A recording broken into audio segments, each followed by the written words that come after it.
Sassy on a Tuesday. It's the Fast Lane on 101 ESPN with Andrew Marsh and Jamie Rivers. I'm Anthony Stalter. Appreciate everybody tuned into the Fast Lane. 201, your time check is brought to you by Clarkson Jewelers, an officially licensed Rolex jeweler.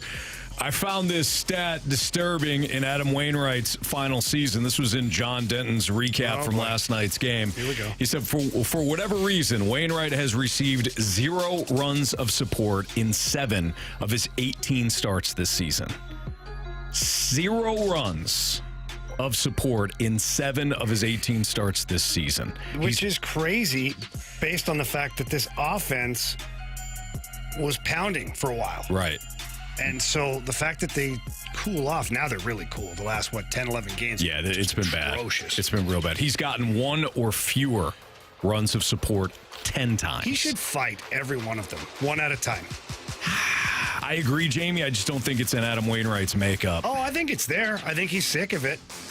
I think it's there. I think he's been nice.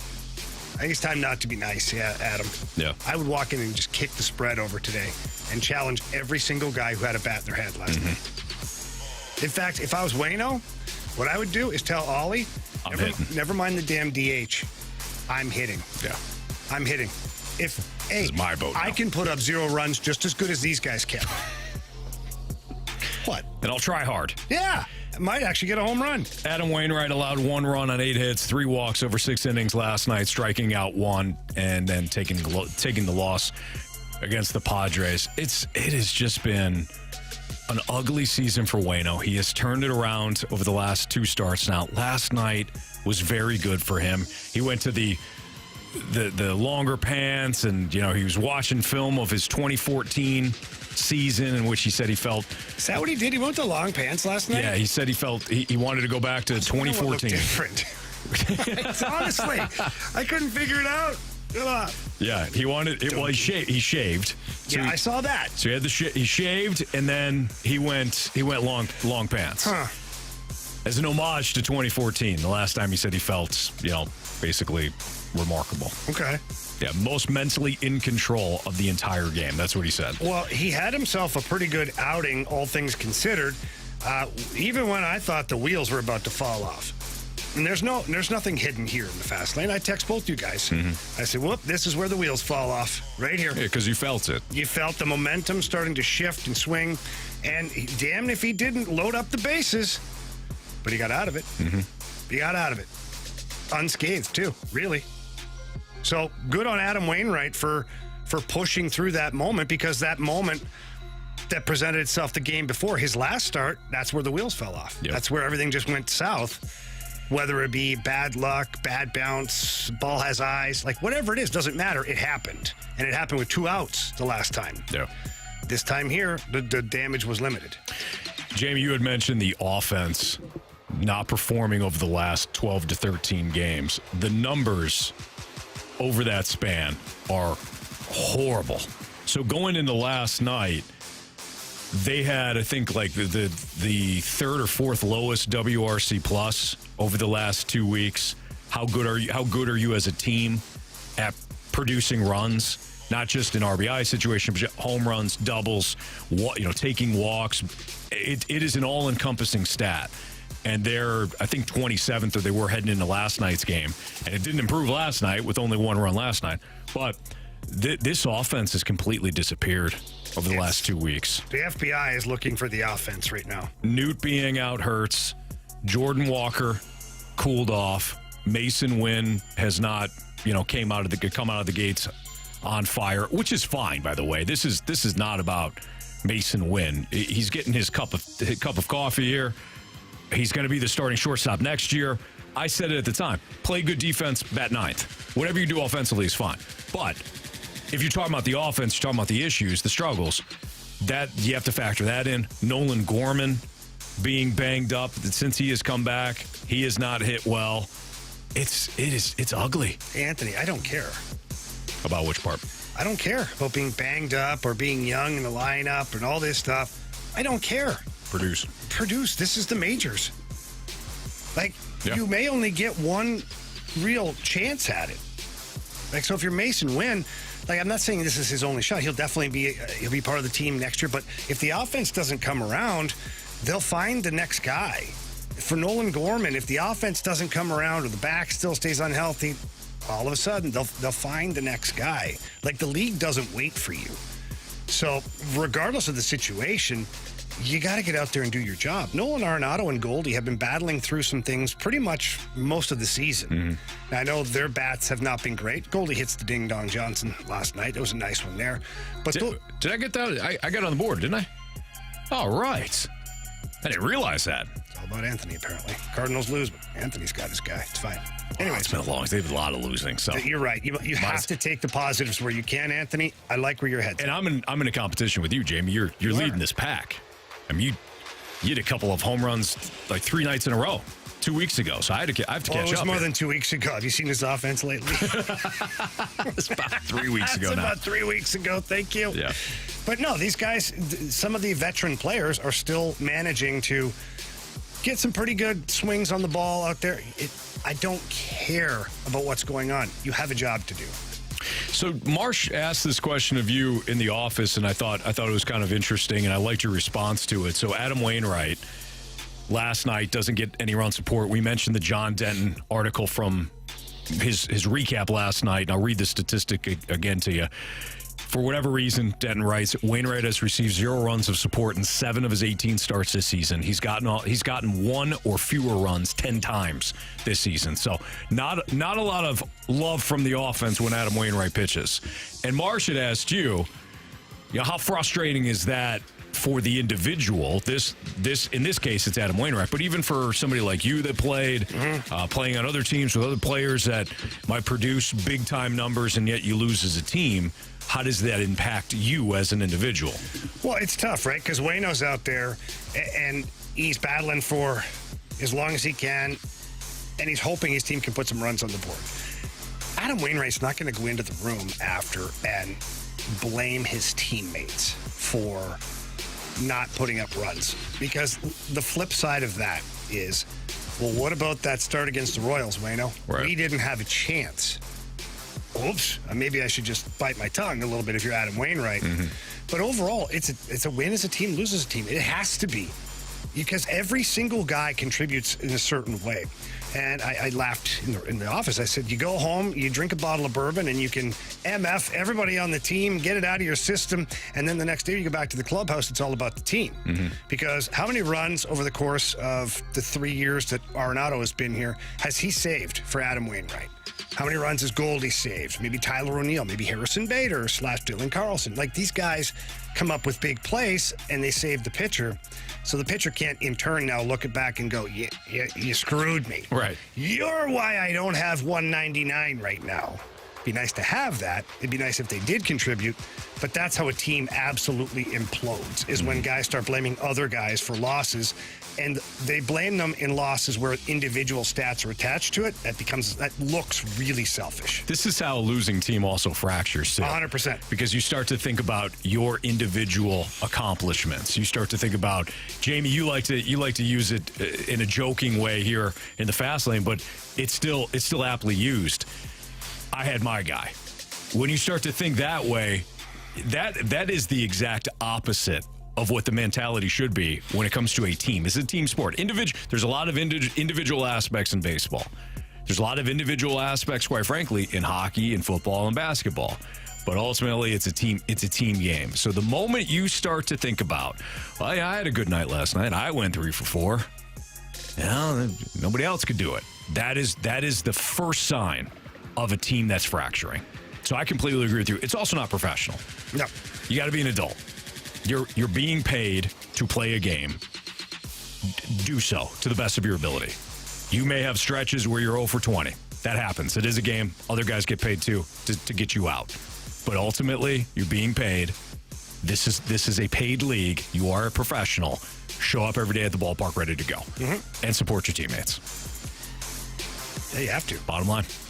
We're going to talk to Brad Thompson at 2:30. So the bottom of the hour, we'll bring in BT. I think he's going to be with us for a couple of segments. So we'll get some more Cardinals talk throughout the course of the show with BT. Why don't we talk about the pitchers for the Cardinals and which pitcher best suits the Cardinals moving forward here? Whether it's a free agent, an internal option, a trade. We'll get into that conversation next on 101 ESPN.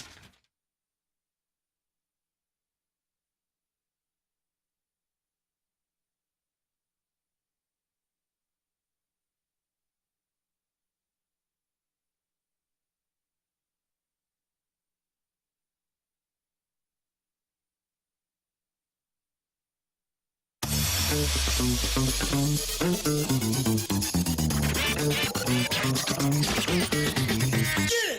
a car is way more than just getting a low price on that vehicle, whether it's brand new or pre-owned vehicle.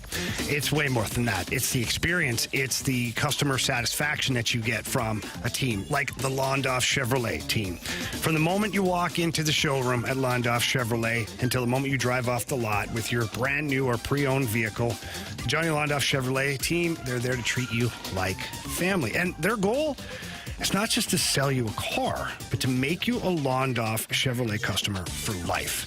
And I can tell you about this because it's been over 20 years now that I have been a customer of Londoff Chevrolet and a friend of the family as well. And every time I go for a new vehicle or a pre-owned vehicle, the service is fantastic. You can get online. You can find cars that are available. You can get pre-qualified. You can set up test drives. And now they've got way better inventory because they got two locations. They got the original location in Florissant, Missouri, and the brand new Londoff Autoplex out in St. Peters, Missouri.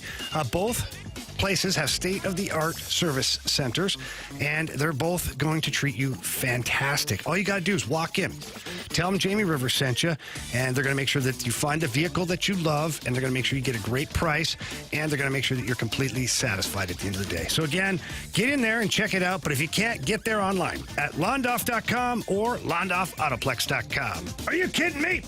Johnny Londoff Chevrolet.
That's number 9. Aaron Nola moves it to a tie for 5th place all time in Phillies history with that strikeout. Swing and a miss, and striking out is Wynn. 9 strikeouts for Blake Snell. So after we saw Aaron Nola dominate the Cardinals, and after we saw Blake Snell dominate the Cardinals, which pitcher best suits the Cardinals? Yes. Yeah, right. Both. Mm-hmm. I really wish I could get just a bottle of the best bourbon around and sit with the DeWitt family, all of them. In fact, I'll get a whole case of it. And we all just share the bourbon.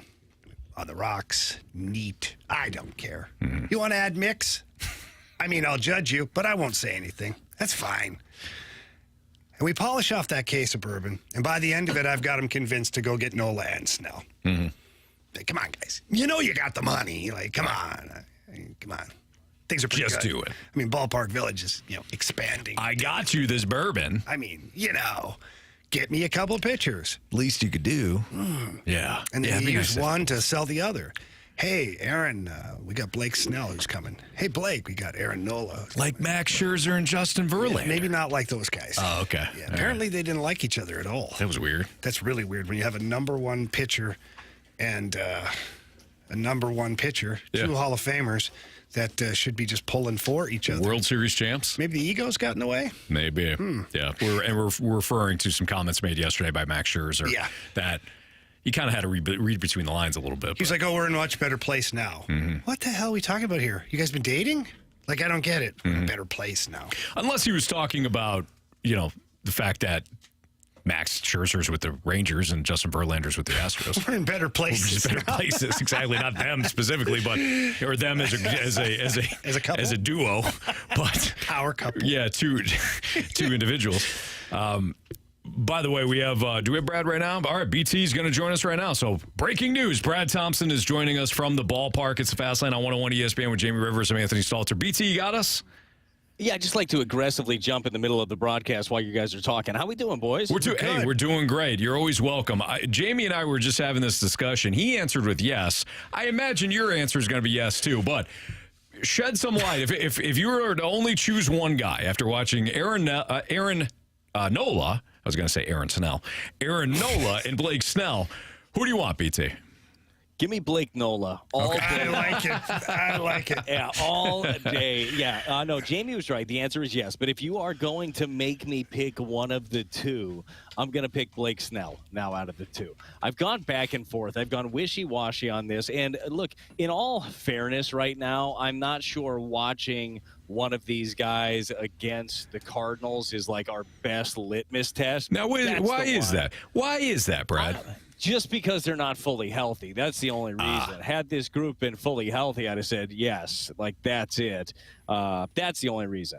But when you're looking at just sheer dominance, that's kind of what Snell has been this year. Now, do you worry that that dominance popped up after a couple of years of not being that guy? He won the Cy Young in 2018, and then, and when I say middling, just middling off of that baseline of a Cy Young type guy, but the numbers didn't look like they looked right now. But man, he misses so many bats. Now, he also misses the strike zone a lot. But it's my understanding from talking to some of the people in Philadelphia that with Nola, and I still want Nola. We talked about this last week. I'm in. He's still getting used to that whole pitch clock thing. Like, he is a thinker. You can actually see during the ball game, even against the Cardinals, as he dominated, which, boy, giving him more time, I don't know what that would look like. But you could see that, like, there were times where it was, like, down to one, and he kind of had to rush what he was doing. I think that might speak to some of the numbers. So maybe after this season, he's even more used to that and knows how to prepare for it.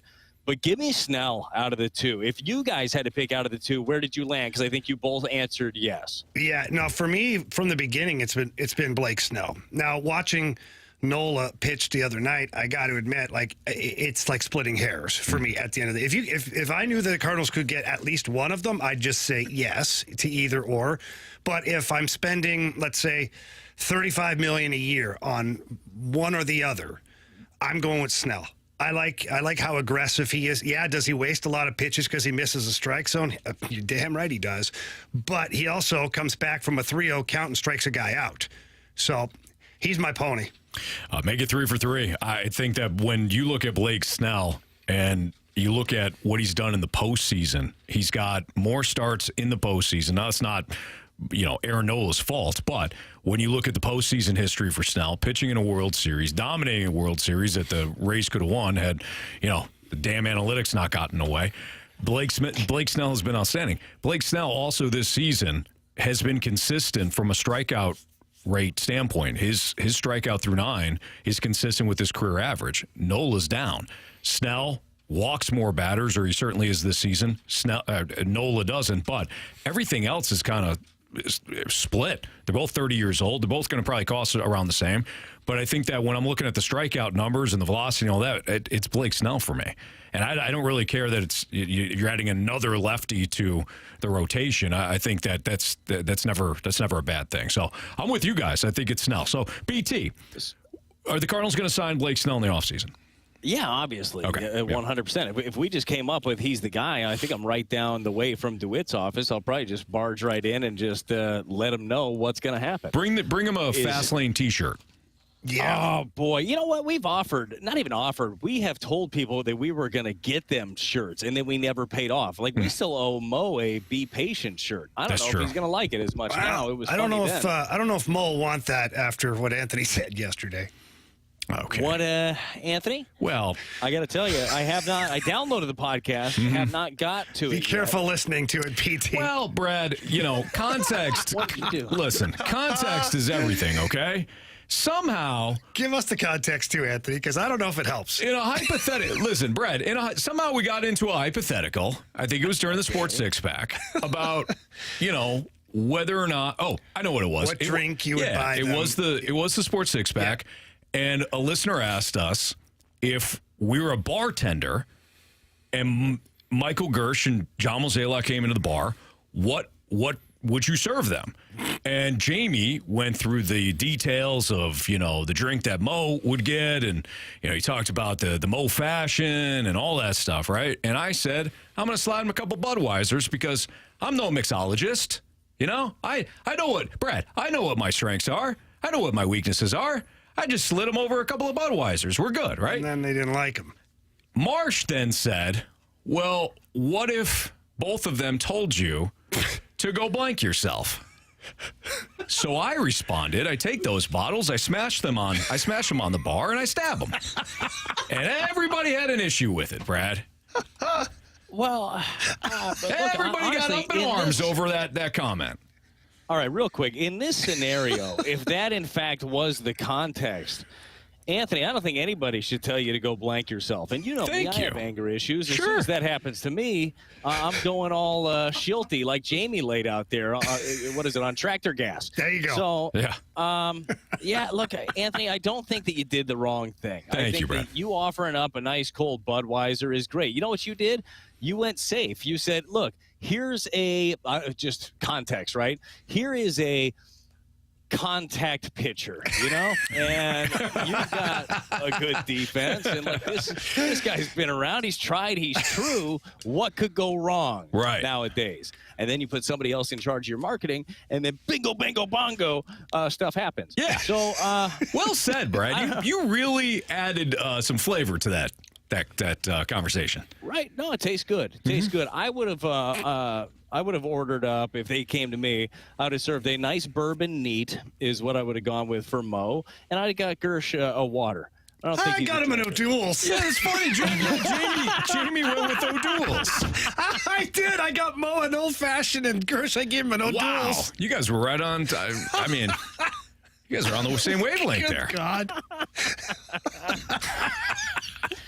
I love you, Gershie. And they're both gonna like it, and both gonna be happy. Have great conversation. You don't need to have 7 Mo fashions to get down to business and be friends and chop it up, right? You can have whatever you want. Have nothing to drink. That's fine. Sure, absolutely. Just be a good person. That's all. So, Anthony, the anger stuff though, how's that going for you? Oh, really good, Brad. Yeah, I've made big time strides in that area. Yeah, thanks for asking. Yeah, that's good. Yeah. No, that is good. I know you've always had a problem with that. Yeah. Well, Brad, at least one of us is working on it. So, Anthony, did you happen to catch the broadcast on Hall of Fame weekend when Jim Hayes was interviewing Tony La Russa? Did you guys see that? I did, yes. I caught a part of it, yes. Did you hear Tony say that all of the guys that he has managed, I am by far the angriest player that he's ever had? Did you wear that as a badge of honor? Honestly, I'm not sure. because he's managed. We did just some basic math on this. Managed forever. Let's call it 40 guys a year. It's right around like 1,500 players in the big leagues. To be the angriest, like he's had some dudes. He had some dudes on some stuff at some place, and it's like I'm the angriest. I'm the angriest that has popped up out of all of them. Boy, that's gotten better. I even saw him in the lobby beforehand. And instead of calling me by my name, he called me red ass blanker instead of my name. Okay. So I must have had real issues back in the day. You left an impression, Brad. Yeah, you certainly did. Yes. Do you still get nervous around him? Yeah, of course I do. Yeah, I don't know where he's going to send me at this point, but he's got Right. enough juice. Like he'll send me somewhere. Yeah, you're just walking All of a around. sudden, Please I'm don't. doing Memphis again. Yeah, please don't DFA me or send me to Memphis. Yeah. All right, Brad, can you hang on for another segment? Oh, yeah, I'm in. All right, we're going to talk to you about Waino and get into some other Cardinals-related topics next on 101 ESPN.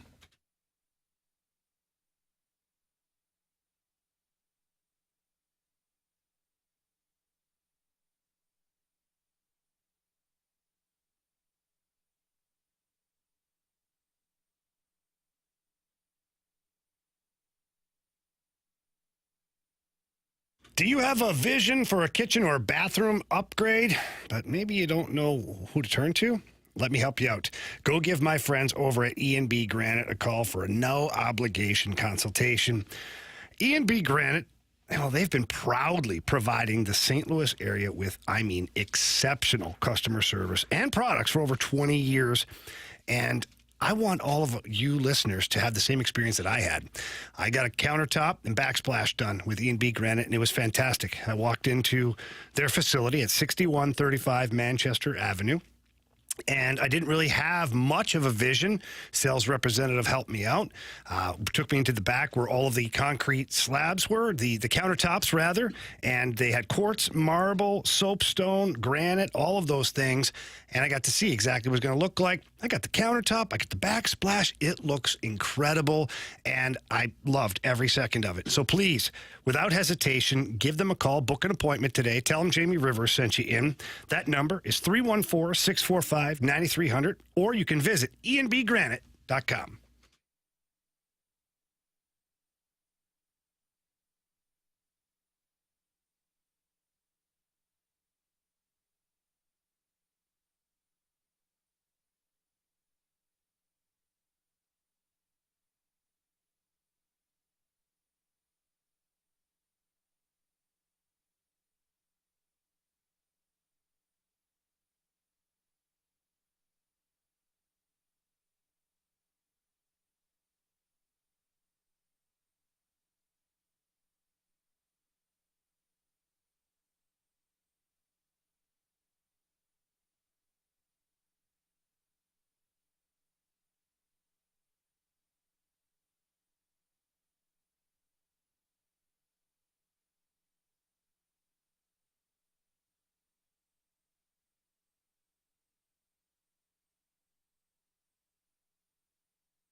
101 ESPN Sports Center.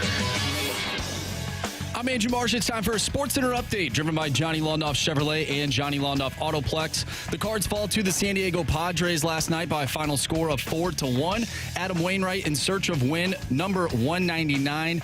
He picks up the loss. He went 6 innings, gave up 8 hits, only 1 earned run. He walked 3 and had 1 strikeout. The Cards will look to get a win tonight against San Diego as Zach Thompson takes the mound going up against Seth Lugo. First pitch is at 6:45.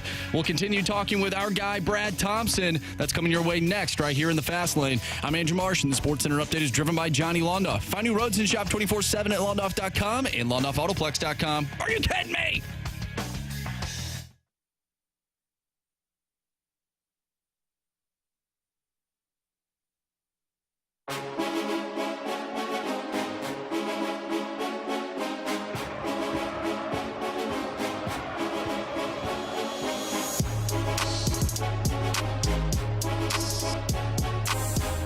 I faced him last year, too, when he was with the Yankees. My main focus, rather than getting him out, was he's not hitting a home run off me. That's not going to be on my conscience the rest of my life. So there was a couple of times where, the right pitch might have been the ride back sinker on the inside half. But I knew he knew me. And I thought, if he's cheating at anything, it'll be that, just to throw one over the fence and have that on me for the rest of my life. And I'm not going to do it. Not going to do it. That was Adam Wainwright talking about his good buddy Matt Carpenter, who again he faced last night. Marsh, congratulations. You extended your beat the streak. Thank you. It's all about the storyline. It is. It's all about Marsh loves the storyline, and he capitalized again. Round 2 with our guy Brad Thompson will be on the call tonight. Bally Sports Midwest as the Cardinals continue their series against the Padres with Jamie Rivers. I'm Anthony Stalter. BT, that was probably the last time that we're going to see Waino versus Carpenter. As somebody that knows both guys very well and was able to, talk about that matchup again last night.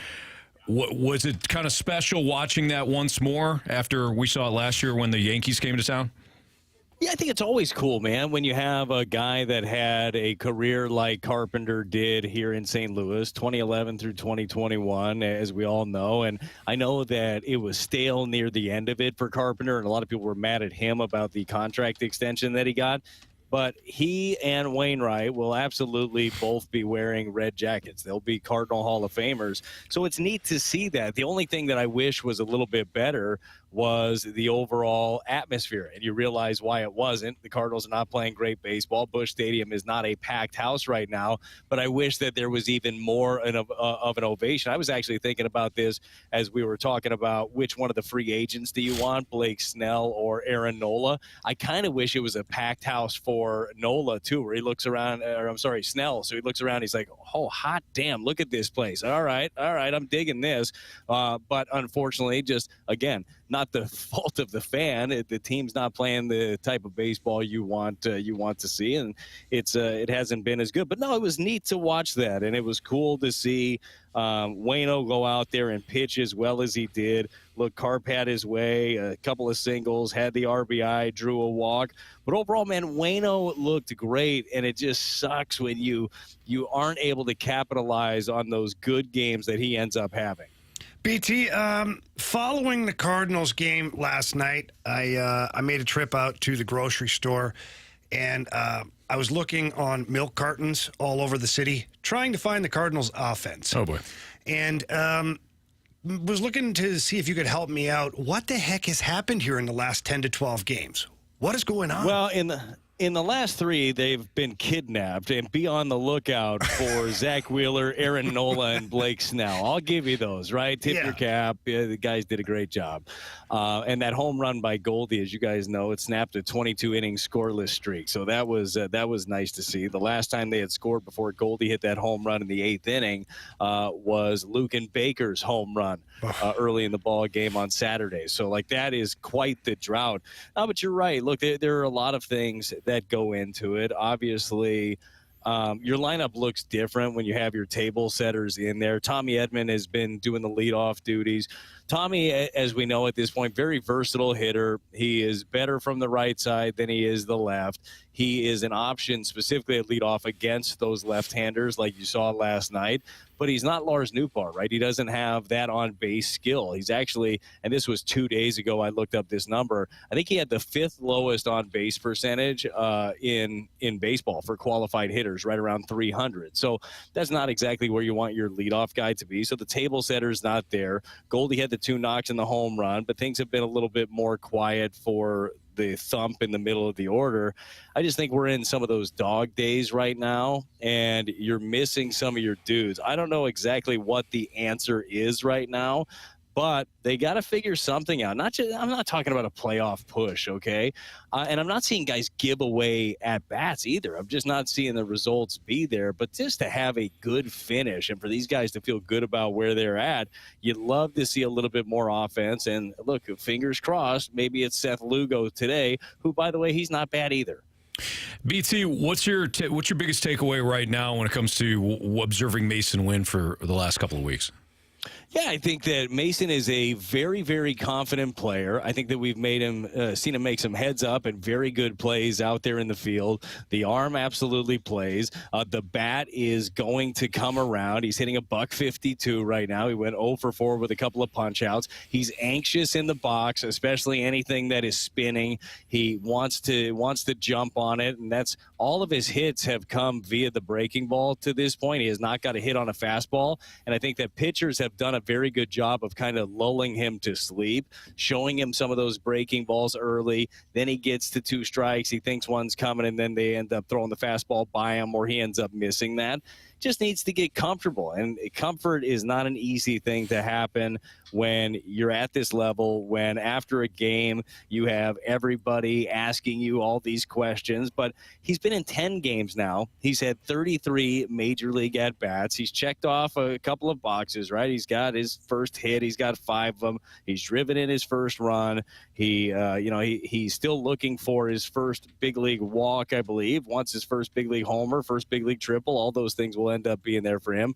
It just takes a little bit of time. And I like the fact that he's getting to do this now, guys, as opposed to you waited, you didn't give him this opportunity, and then that learning curve happens a little bit later. But as you guys are watching from home, and when you're watching Mason Wynn, and when you're watching Jordan Walker, because, I mean, we're going to watch these 2 kids grow up together in the big leagues, fingers crossed, for a long time and do it at a high level.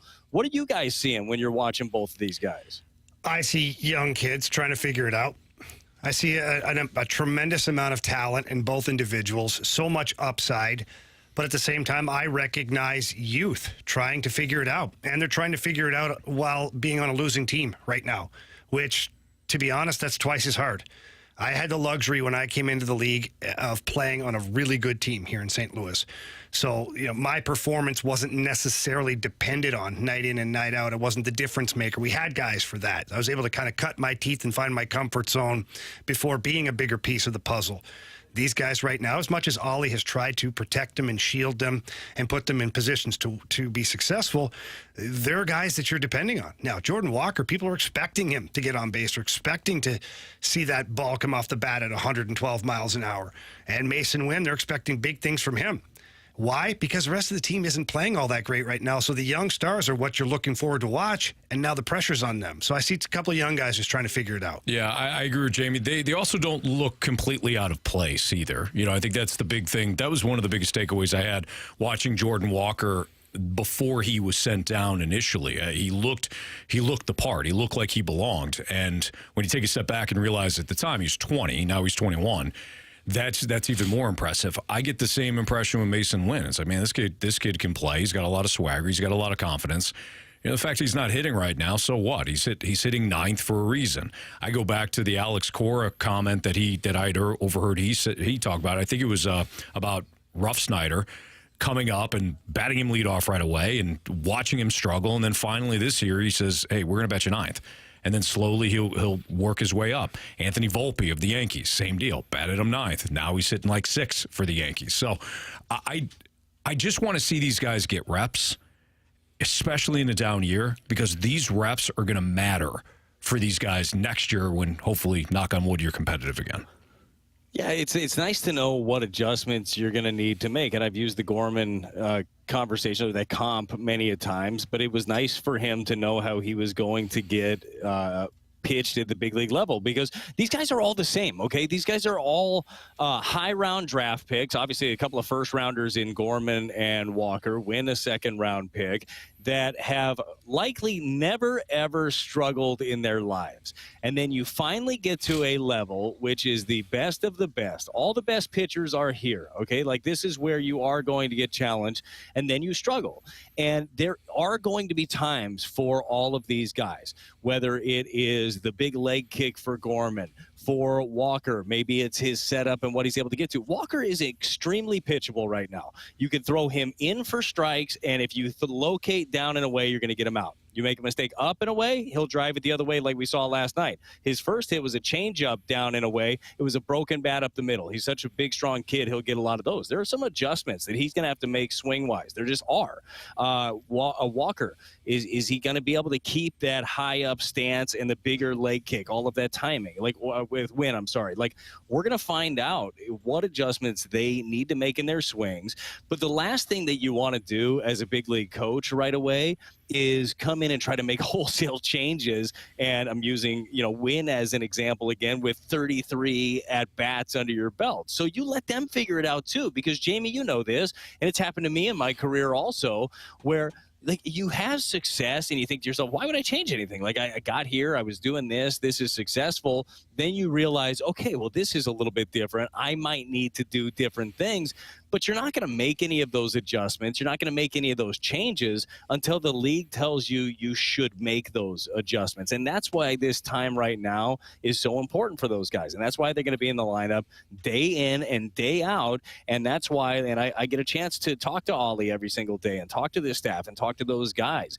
The work that they're doing behind the scenes, they are doing baseball 101 stuff, like where it is learning at an expedited level, the ins and outs of how to prepare, of how to study all of the information that they have, tells on pitchers. Like, I mean, they're doing so much work behind the scenes. I guarantee you it's a lot like a kid going from high school, showing up at college, has a full class load, and they're way too tough of classes. We're just like, hot damn, why did I sign up for these? They're drinking from a fire hose right now, but they're doing it in front of our eyes, and they have to answer all the questions every night. It is a hard job. These guys are going to be fine. They're going to be great at this level, but it's just going to take a while. BT, good stuff as always, man. Appreciate you coming on. Bally Sports Midwest tonight as the Cardinals host the Padres for Game 2 of their series. You can watch Brad Thompson and Chip Carey again on Bally Sports Midwest. We'll see you. Hey, tonight is the night the streak begins, guys. Did you know that? I don't think you should streak from where you are. It's highly frowned upon, Brad. You got a great gig. I don't think there's any need to do that just because you want more eyeballs on the screen. Do you think that even would put more eyeballs on the screen, or do you think that would detract the eyeballs? I think you draw them quickly in. Yeah. Wondering, what the hell am I witnessing right now? And then what is that white hot flash? Then you may lose some, although you never know, Brad. Honey, the aliens are here. It depends what the temperature is. That's fair. It's warm. It's warm here. There you go. Yeah, there you go. I like your chances. And I'll make sure I'm ready for it. There you go. Preparation there you is go, key, BT. Brad. That's our guy, Brad Thompson. We'll talk to you again in a couple of days, man. All right, boys. Sounds good. Have a great show. All right, thanks, buddy. That's BT. I should thinking. I should ask BT what to expect.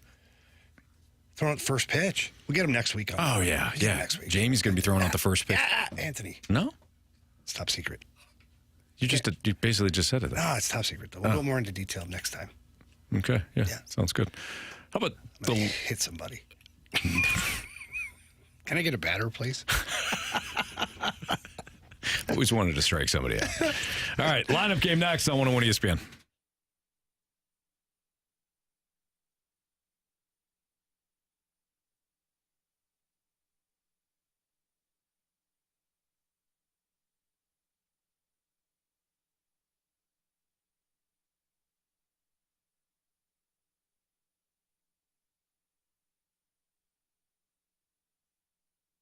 Anthony, our guy Ron, the Wizard of Comfort, always doing great things for his customers.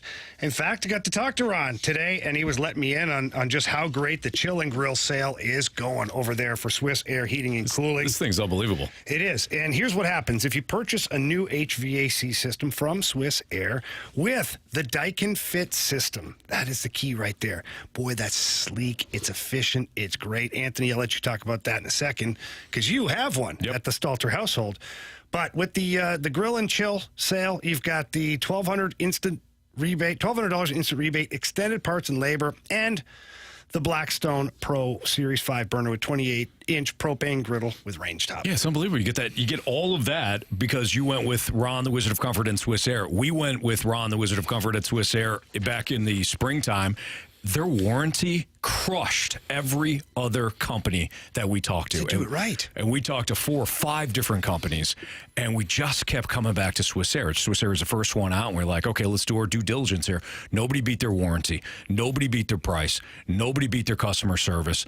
The way that the technician was talking about benefits and features for our house. They'll do the same thing for you. They'll go in, they'll talk to you about your family and all that.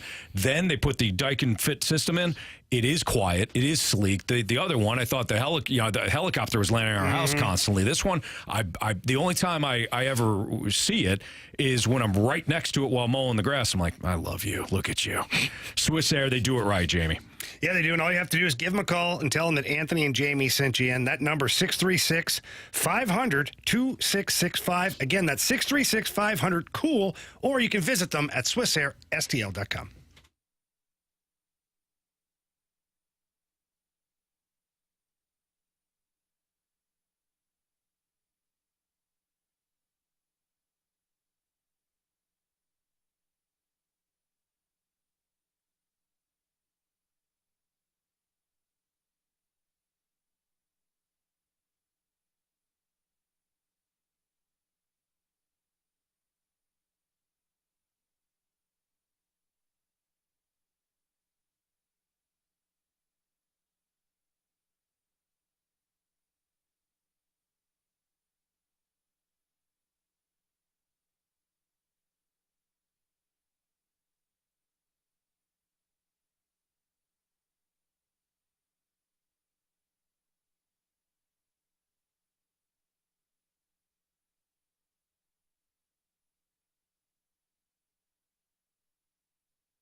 lineup game in the fast lane. Jamie Rivers, Anthony Stalter, 6:45 tonight. Seth Lugo, the right-hander, versus Zach Thompson, the lefty. He likes being called that. The Cardinals. Does he? Yeah. You know him, huh? He told me one time, hey, Riv, I like it when you call me Loogie. I said, you got it, buddy. Go get him, Loogie. Nice. That's real nice of you. Yeah. Considering he's a right-hander. I said he's a loogie. I know. I say a lefty. Right, but loogie. It's way different, pitcher, Anthony. He's a righter. Anyways. It's way different. What do you think here, Jamie? Well, I think he's going to shove. I was talking about who's leading off tonight for the Cardinals. I wasn't giving you, I wasn't asking you a breakdown of Seth Lugo. Sorry, I was going with the odds. Yeah. All right. Oh, I think he's going to dominate. He's going to dominate your face. Yeah. All right. Okay. I don't know. Who the hell's starting this game off? I mean, Tommy Edman probably. Is he? All right. I don't know who else you'd put in there. Yeah. Go ahead. Show us Tommy Edman. Okay. That hurt. Because Newt. I don't know who else would lead off at this point. Wes Profiles is a leadoff. Mason Wynn? No, I don't think it's Mason Wynn. I'm joking. Okay, so let me ask you this then. Does that mean Tommy Edman's not playing? If he's not playing, who else plays center field? It would be field? Richie Palacios, who is in center field. And Richie is a left-handed batter. Okay, so, all right. I like it. I don't know if he ultimately profiles as a leadoff, but I can see Ollie just saying one in, one out, one in. Yeah, and I don't remember the last time Edman got a day off. Not that it matters. Yeah. But I go with old Enrico Palazzo here. Show us Richie Palacios. Richard, do I have a mark on my face? It really hurts. Nope, nothing. I thought I hit you on the shoulder. My shoulder doesn't hurt very much, but my face does. Not here or here so much, but right here. All right. Do we go back to Goldie in the 2-hole here, or is this Gorman? Or Tyler O'Neill, who's been hitting second. Yeah, this is a right-handed pitcher. I think you'll see a swap, Gorman and O'Neill in the lineup. All right. That's my own prediction. Then let's go Goldie then. Okay. Show us Paul Goldschmidt. Gold! Rich with gold! Gold! Okay. So is this Gorman?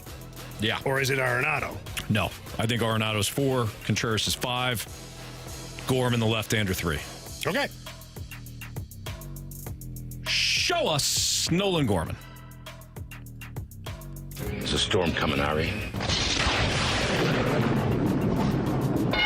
All We're right. going to playoff lineup today. Rolling. I mean, if we're ever going to get in the playoffs. Go ahead, Anthony. Marshy, please show us Nolan Arenado. Nolan is a security guard at the lumber yard. All right. All right, this has to be, although he didn't have a great night last night, this has to be Big Willie. Yep. Show us that Big Willie Contreras. This one goes out to all the big Willies. Wilson, are you naked? No, Tim, I'm wearing a hat. I like the force that you had said that with. Yeah.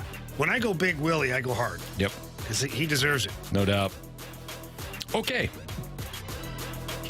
So Tyler O'Neill's an option here. Walker's an option here. Yeah, well said, Jimmy. No, it's fine. Alec Burleson with the right-hander on the mound is, I think is it's an option Tyler here. O'Neill here.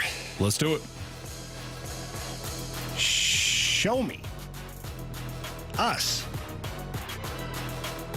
Tyler O'Neill. No. I think it's Alec Burleson then. All right. Because he's gone lefty, righty, back to the lefty. Yes. Anytime we can get Alec Burleson in the lineup, I just enjoy watching him play. It makes me feel like we all have a chance. Ouch. Show us Alec Burleson. Some lefty-on-lefty magic from a guy like Nolan Gorman who's hitting near you in the lineup. What? I'm not disrespecting Burley either. I watch him, and I really enjoy watching him play. Yeah, but the way you said that, it was... What? Now I feel like we all have a chance. Like we all have a chance to play. Well, because of him. we don't. No, we don't. We have no shot. He's a professional baseball player. Absolutely. We're not. All right, Tyler O'Neill here? Yes, sir. Is this Tyler O'Neill, you think? Go ahead. Yeah, I think it is. All right. Show us Tyler O'Neill. Back to that one, huh? I don't hate it, Marshy. You know what I like right now, Andrew? What? You're having fun doing this. I see that little twinkle in your eye, little grin on your face. Haven't seen that in a while. Okay? Thank you. Sure. All right. This Kiss Daddy? I think we need another outfielder because Palacios, O'Neill, and Burleson. O'Neill. I think Burleson's the DH. I think you're right, because as soon as that righty comes out of there, right, replace him with who? Yeah. See, that's where I think maybe it's not. I think Walker. I think it's Walker win because you need another outfielder and then obviously you need a shortstop. Okay. I don't hate it. You don't love it, but you don't hate it. Yeah. You're neutral on it. I'm lukewarm on it. Show us Jordan Walker. Walk it like it's hot. Now how do you feel? Like it's hot. Now I'm hot. Yeah, you are. All right, go ahead. This one here is going to be Mason Wynn. All I do is win, win, win, no matter what. Not bad, Jamie. Not bad. We got one stumble there. Mm-hmm. Well, no, we had 2. Not having Tommy Edman, that Palacios was a bit of a random one off the top. So I forgive us for that because I don't know if anybody would have gotten that. Same. Except for Ollie, who made the lineup. Yeah. Okay. Run it, Marsh. All right, leading off in center field, Richie Palacios. Batting second, first baseman Paul Goldschmidt. Batting third, second baseman Nolan Gorman. The cleanup hitter, third baseman Nolan Arenado. Batting fifth, catcher Wilson Contreras. Batting sixth, the DH Alec Burleson. Batting seventh in left field, Tyler O'Neill. Batting eighth in right field, Jordan Walker. And batting ninth, the shortstop, Mason Wynn. Back. Stay fair! Stay fair, stay fair! Go fair, go fair! I don't believe what I just saw! Home run. All right, boys. Marsh, update those standings. All right, Jamie is at 9. Stalter, you are now at 7. Yes. As you gained ground last night thanks to RL Chalk, Paul Goldschmidt, and I am still at 3. What am I at? 9. Oh, got to get rid of that Stalter in the rearview mirror here. Go ahead. I don't like you behind me. You want me to go first? I like you. That's not what you said earlier. Oh, no. No, you're right, but that's a different situation. Oh. Yeah. I'm going to go with RL Chalk again. Paul Goldschmidt, please. A lot of people say he can't go back-to-back. I think he can. I think he's got the talent to do so. Yeah. Paul Goldschmidt. Jamie? I'm going with 3 sheets of pissed off here. And that guy is Nolan Gorman for me today. I don't think he's been very happy with his performance lately. Rightfully so. Big lefty bat in there. Your guy's going to get on base, Anthony. Mm-hmm. My guy's going to hit the home run, drive him home. Okay. Appreciate your participation, though. Got a lot of confidence in this offense, huh? Yeah. Guy got on base. Another guy's going to hit the home run. I mean, that's a lot. Maybe this Cardinals team. Solo home run, and that's it for the day. Yeah, maybe. Probably. Marsh? I'm thinking Richie Palacios because I hit on him last time. Last time I picked him, he hit a home run. However, I think Mason Wynn is going to hit his first Major League home run tonight. Mason Wynn is my guy. All right, there you have it. Home run derby and the lineup game. You can't overpay and have sustained success in one sport. One legendary coach said that recently, and he's absolutely right. We'll dive into it next on 101 ESPN.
look, I told you what's going to happen. We're not talking about open heart surgery here. It's a Fast Line on 101 ESPN. The 4 o'clock Eastern deadline has passed. The NFL teams have to cut down their roster today. And this also marked the deadline for the Colts and Jonathan Taylor. Because Colts said, hey, you can go ahead and seek permission you have permission to go out, get a trade. We're looking for a first-round pick. Go for it, Jonathan Taylor. And according to ESPN's Adam Schefter, that deadline passed without the Colts, without Jonathan Taylor finding a deal. So the Colts did not find fair value offer for Jonathan Taylor and won't trade him, according to Adam Schefter. Taylor expected to remain on the PUP list to start the year. What's that? So that he is physically unable to perform, they say. Mm-hmm. All right. Yeah. Well, even though he says he's fine. The experts watching them on TV from the beginning said that they felt that Jonathan Taylor would be in uniform for the Colts this year. Even when this whole kerfuffle started, they were like, he's going to be in uniform for the Colts this year. It feels like that's what's going to happen. I don't know what other options he has. I don't think he has any. Yeah. Well, yeah, he clearly doesn't have any. The only option he has is to sit at home. Mm-hmm. Yep. That's not, you're coming off a bad year, too, for Taylor. I shouldn't say bad, down. Coming off a down year for yourself. So if you're Jonathan Taylor, you played the game. You were ticked off about the comments that Jim Irsay made. You're ticked off about the running back market. But what running back has won thus far? Saquon Barkley accepted a deal with the Giants, reworked that thing. Josh Jacobs yesterday, or 2 days ago, whatever it was, decided to go back to the Raiders on a reworked one-year deal. Miles Sanders hit the open market this year. He didn't break the bank. Dalvin Cook got a one-year deal with the Jets after waiting after he was released by the Vikings. There's no running back banked this offseason. Jonathan Taylor was going to reset the market. So now he has a choice. He either goes back to the Colts and he plays and see what happens, or you hold out. But why hold out? Why hold out? The Colts aren't going to budge. They're not going to pay. They're not going to pay $18 million a year. So good luck, I guess, if you're Jonathan Taylor. All right, Jamie, you had said this in the office. I thought this was interesting. Bill Belichick says teams that overspend can't sustain long-term success, and it'll come back to bite them. And that's what he told WEEI in an interview. He's absolutely right. It's one of, and I don't even think that it's necessarily overlooked, but it's one of the things that we still don't talk enough about with the sustained success that the Patriots had over the last 2 decades. Tom Brady and their stars were willing to accept not bad deals, but deals that were less than what the market would often pay them. Tom Brady was taking deals that were less than what he should have been making on the market. And when you get buy-in like that, Anthony, from your best player, that's your leverage. Because how does player X, Y, or Z walk in and say, well, I want to be paid more than Tom Brady? Right. Oh, really? That's funny. That's a good one. Yeah. Here's what we'll pay you, but you'll get to play with Tom Brady. Yep. And you see all those trophies that we have as they're continuing to accumulate, and all the wins that we have and all the winning seasons and all that stuff. You get to be part of that too. Mm-hmm. And then when you leave here, or when your time's up here as a Patriot, if you want to go make bank somewhere else, you can have a hell of a resume. Yep. And that's how it works. That's how you ended up with a team for 20 plus years of being a winner, but also being a dynasty. Yep. I mean, there's 6 Super Bowls in that 20 years? And they went to the final, 2 or 3 other times? Yeah, lost to the Giants twice, lost to the Eagles once. Yeah, so 9 Super Bowls in 20 years. So that's getting to a Super Bowl almost every other year. Mm-hmm.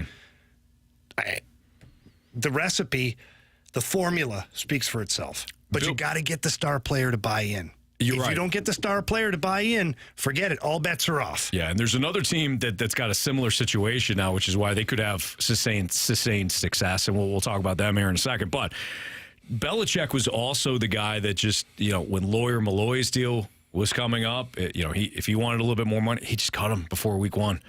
Wound up with the Bills. I think he played against the Patriots in like the first week. Boom, done. Lawyer Malloy, a guy that had a ton of success under Belichick. And Belichick said, all right, he was in the camp, and I think it was Bill Parcells who said this, better to cut a player 1 year too soon. Better to get rid of a player 1 year too soon than one year too late. And Belichick bought into that. So whether it was Lawyer Malloy, Randy Moss went to him for a contract. Yeah, look what I did in 07. Look, I'm underpaid. Okay, Randy. He was for what he was doing, to Tennessee. He probably was. But Randy Moss was also with the Raiders when Bill Belichick went and got him. Moss was, he was done. He was barely running routes at that point. Belichick gave up a third or fourth rounder for him. Moss goes there. They had the record-setting year in 2007. I think 1 or 2 years later, Moss said, hey, I want more money. He goes, okay, I'll send you to Tennessee.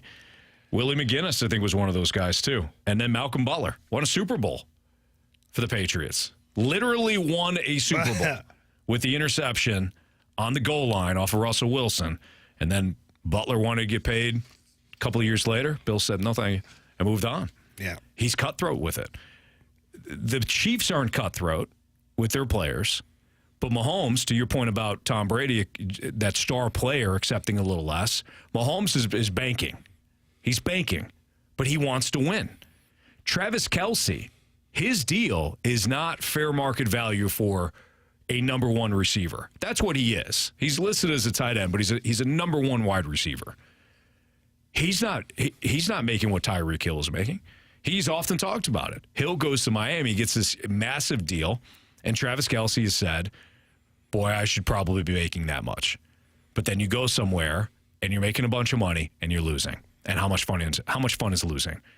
So the Chiefs have bought into this. Their top two players have bought into this philosophy. And they have won two Super Bowls, went to another, and probably are going to go this year too, because they have Mahomes and Kelce and Andy Reid. So this could be the modern-day Patriots. I don't know if they'll have the 2 decades of success. Mahomes is young enough to have it, but Mahomes is buying into the same philosophy. How do you think to get more buy-in, though? Because it really, like, if you're talking about the NFLPA and salaries and things like that, all those guys and all the agents want to drive up the market as much as possible. Reset. But it really is unique to have guys accept less money to restructure, do whatever they got to do in order to keep the team competitive. Mm-hmm. It's wild to think that guys are doing that. But the guys that do work in that way are compensated not monetarily, but with wins and championships and playoff appearances. Absolutely. It's not like they're going broke. No. I know, but Anthony, let's be fair here. I know if a guy forgoes $8 or $9 million off of his contract, that affects the next guy. It affects the next guy, and that's $8 or $9 million he's not bringing home. Whether it's for his kids, his grandkids, like these guys make like generational money to support the next 10 generations, possibly. So it's always tough to go in and reach into someone's pocket and take the money out and say, "Well, you don't really need it." Right. Yeah, and that's certainly not what I'm saying. No, I know. But can you get to a point like your Mahomes? Can you get to a point where you say, I'm going to take a little less from a cap situation, but I'm going to make it up with State Farm commercials? Well, and I wonder how much teams help with that. And I've often wondered, the Patriots you're talking about specifically? Just any team that has a star player that trying to keep under the certain number. All of these teams have massive sponsors who, the field is named after a company. The field is sponsored by this, that, the other, whatever it is. Like, let's just use Enterprise here as a thing. So the next star coming up for the Blues is Jordan Kyrou. Jordan, you're talking about the next Jimmy guy. Snuggerud. Yeah. Okay, let's say he comes in, he's a megastar. At one point, does Army and Enterprise get together and say, all right, listen, we're only going to pay you $6 million a year, but Enterprise has a $10 million a year endorsement deal for you. Oh, okay. So he's going to make $16 million a year. Right. But it doesn't go on the team cap. So I wonder if there's any of that in the NFL. I think it was going on in New England. I think the old TB. I think the TB12 company. Yeah. Was in New England, like at Gillette Stadium, Foxborough, training camp, wherever they have. Of course it was. Yeah. I had to get all their training in. That's Fastlane on 101 ESPN. We're gonna play Are You Sold next.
before we play Are You Sold? Let's give away some Cardinals tickets. We're going to do this every show this week. Did it yesterday. Going to do it right now. The Fast Lane has your chance to win a pair of tickets for St. Louis Blues Night at the Cardinals game on Friday, September 15th. Fans will receive a Cardinals and Blues-inspired quarter-zip windbreaker courtesy of Bally Sports Midwest. Here's your trivia question for today. We had Brad Thompson on the show in the first hour. We asked him, out of Aaron Nola and Blake Snell, which pitcher did he choose?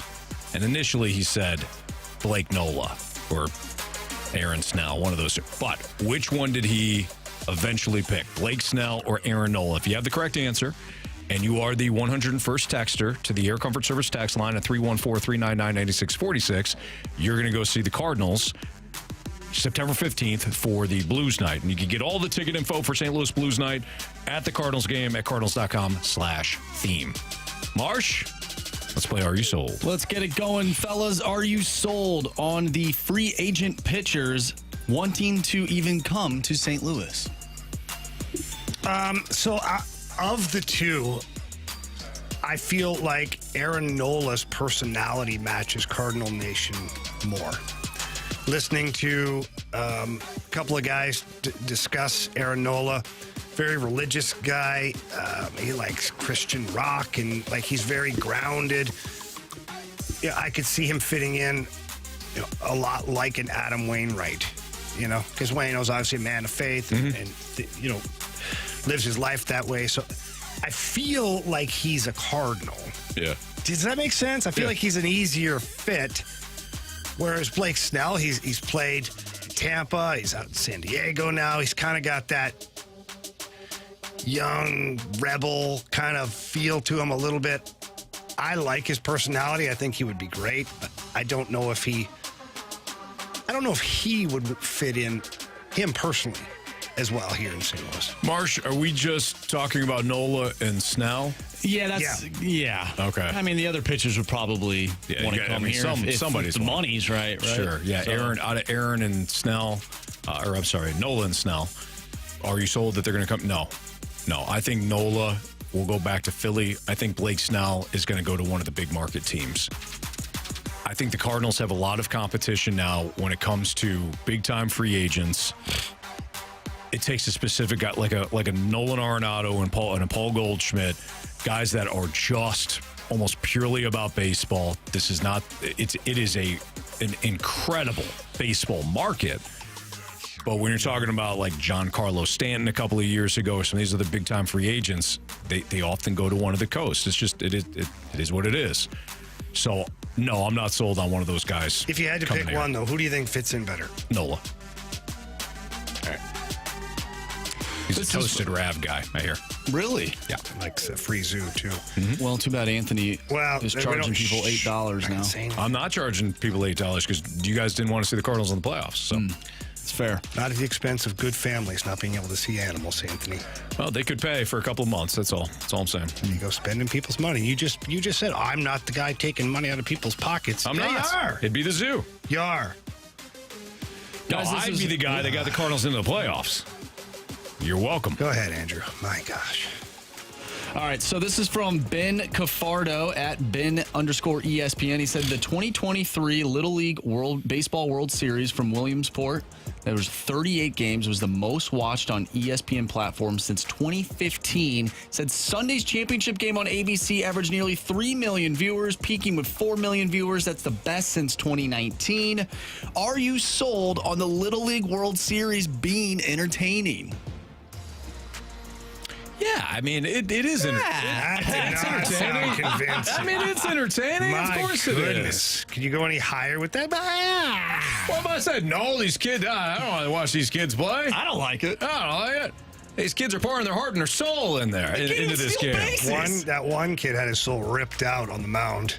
The walk-off. And Curacao hasn't let up a home run all there's a deep drive to left field, and California wins it. First of all, the kid who was at the plate with the bat, he looked like Nolan Gorman in the batter's box. 6'4". Looked like one of the kids that was playing against Anthony down in the South. Texas teams. Seriously. And then I knew it was going to check this kid's ID. Yeah. I knew it was going to be a bad moment when the catcher lined up way outside. And that pitch went right down the middle. And all you heard is ping. And I was like, oh, that poor kid. Those umpires are so bad, they usually call those outside pitches strikes. Oh, man. I thought it was entertaining. Yeah. Like, is it appointment watching for me? No, I'm not going to sit here and lie to people. That's why. If it's on, like, here in the studio, I hesitated. if it's on, like, as I'm doing things, whatever. I'm not sitting down on purpose, gathering up the family and saying, we need to watch the World Series.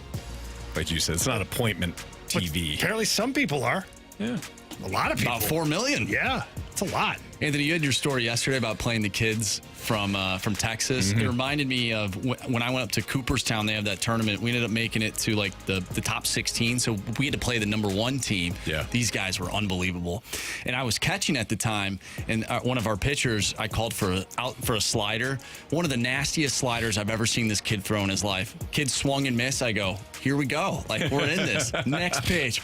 Boom. Home run. We proceeded to get mercy ruled in like the second inning. Kid was just measuring one out. Yeah, I was he like, swung at the slider. They He's all like, had all right. mustaches. Yeah, it was brutal. I remember playing third base that first game against Texas. I thought I was going to die.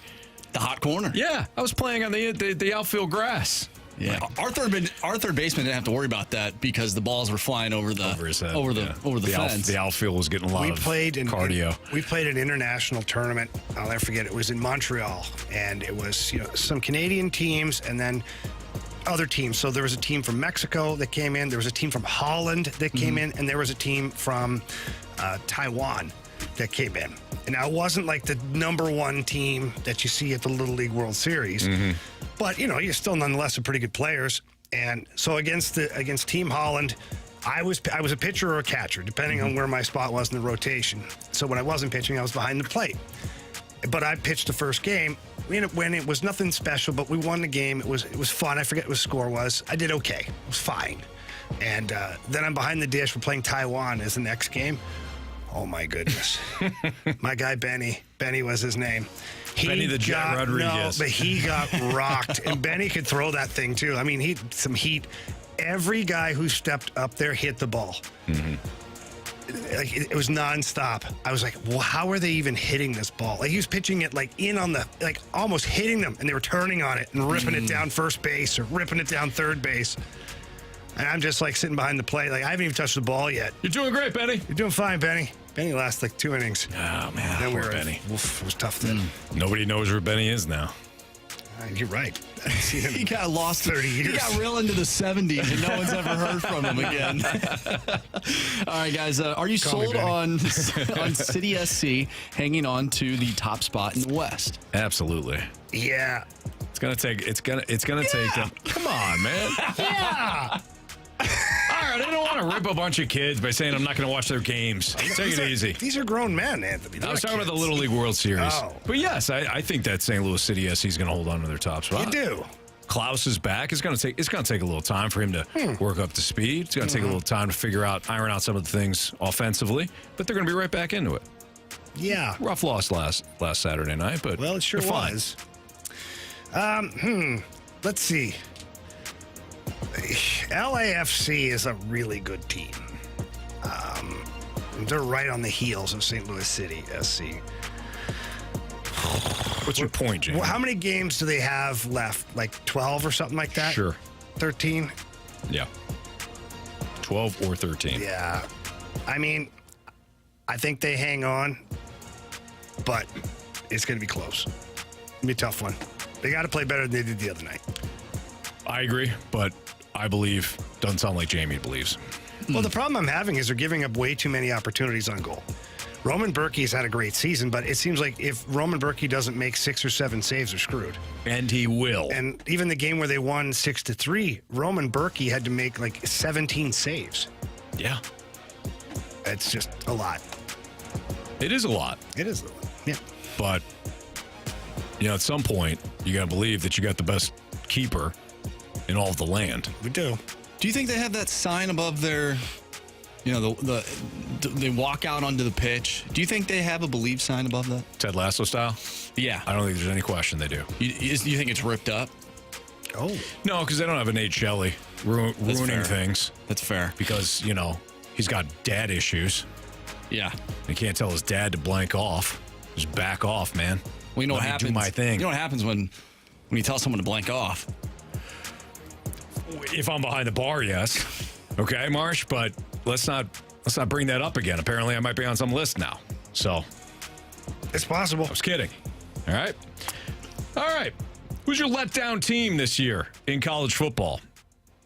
Jamie's going to choose a local team, I think. Just to tick off one person. Why you got to do that? That's next on 101 ESPN.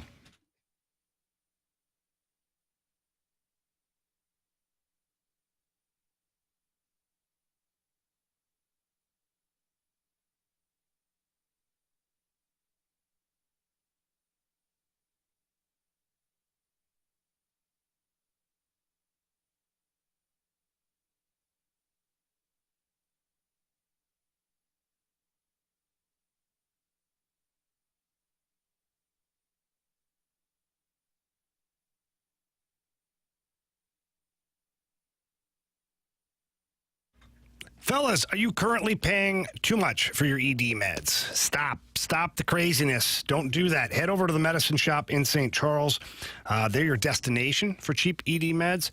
And they still, as always, have a generic called sildenafil for less than $2 a pill. Prescription is required for that.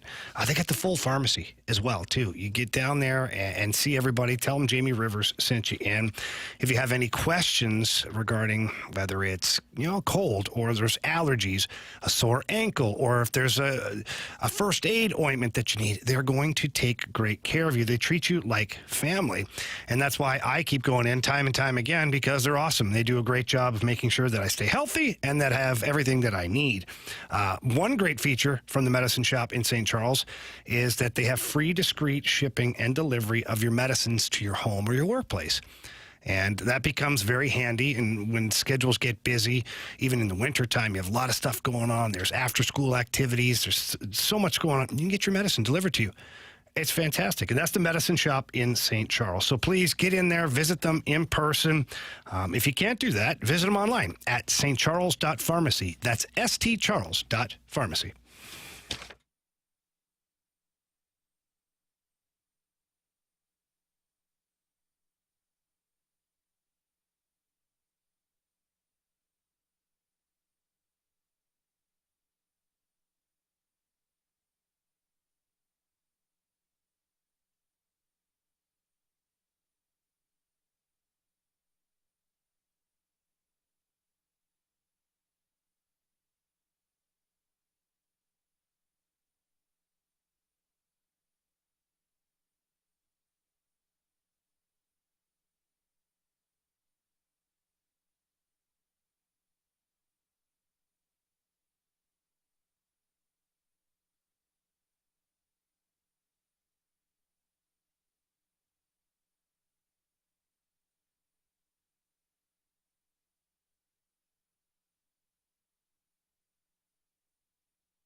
101 ESPN Sports Center. I'm Andrew Marsh. It's time for a Sports Center update brought to you by Saliga Heating and Cooling. The Cards fall to the San Diego Padres last night by a final score of 4-1. Adam Wainwright went 6 innings, gave up 8 hits, 1 earned run. He walked 3 and struck out 1. Still looking for win number 199. Zach Thompson is on the mound tonight, going up against Seth Lugo. First pitch is at 6:45. If you missed anything from today's show, make sure you go to 101ESPN.com or check out the 101 mobile app. You can find the full show there. It's all brought to you by Dobbs Tire and Auto Centers. This Sports Center update is brought to you by Saliga Heating and Cooling, an independent American Standard heating and air conditioning dealer.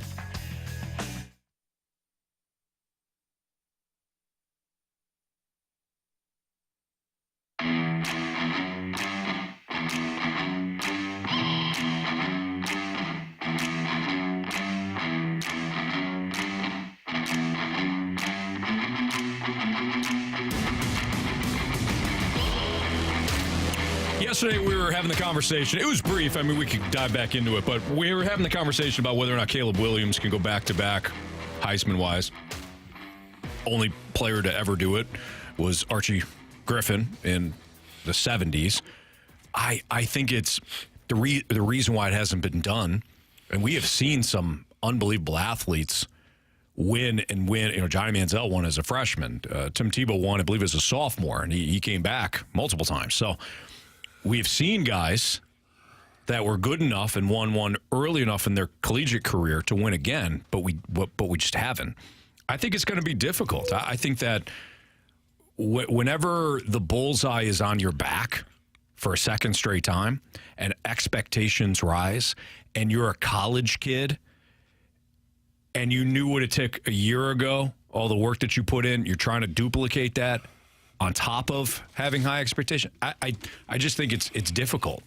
So I'm going to say no and just go with the odds here that Caleb Williams won't win back-to-back. Not that he's not capable. Yeah. Well, the easy way out surely is that right there. I did go the easy route. You know, it's really putting yourself out there, Anthony. One against the field. It only happened once. I don't think it's going to happen again. I mean, wow. Risk taker you are. However, I think he does it, man. I think he does it. I think that he's obviously a massively talented individual, but I think that they've built a really good team there. They've got a good coach. This is a team that could compete for the national championship this year. Based on that, this guy's going to put up massive numbers. And if I'm on the committee, I'm looking at it like you have to completely outshine him, in my eyes, to take that Heisman from him. And I don't know if anybody else is going to be able to do that. Some really good players, there's no doubt. But he comes in up 1-0 based on the fact that right away the eyeballs are on him, good or bad. But if he puts up you know how this works. Heisman Trophy guy goes out there. He puts up good numbers, but they look great because of who he is. Yeah. No matter what, his plays are better. They get more airtime. They get more YouTube clicks. It's just the way it is. So I think he does it. I think he's so talented, and that team is really good. And I think that's the key to being a Heisman Trophy winner, especially as a quarterback, is you're surrounded by a good team. He was last year, and I think it's an even better team this year. The dynamics work for Caleb Williams. By the way, I took the easy way out by saying, it hasn't happened since the mid-70s, so no. You took the favorite and said, yeah, he will. He's going to do it again. Yeah, I took a lot of balls on my behalf, Anthony. Do you know the courage I had to say what you just said? Yeah. I was scared. You're right. The text line's vicious. I don't care. I said, fine, fire away. I'm going to go with Caleb Williams. Do your worst, text line. For me, he's the underdog. Okay? I always root for the underdog, Anthony. This plays in perfectly into the next the transition here. But he's also in a perfect spot because USC's going to have to. It's a great offense. They're going to have to score a lot because that defense is questionable. Last year it was questionable. So segue here. Teams that could be the biggest letdown.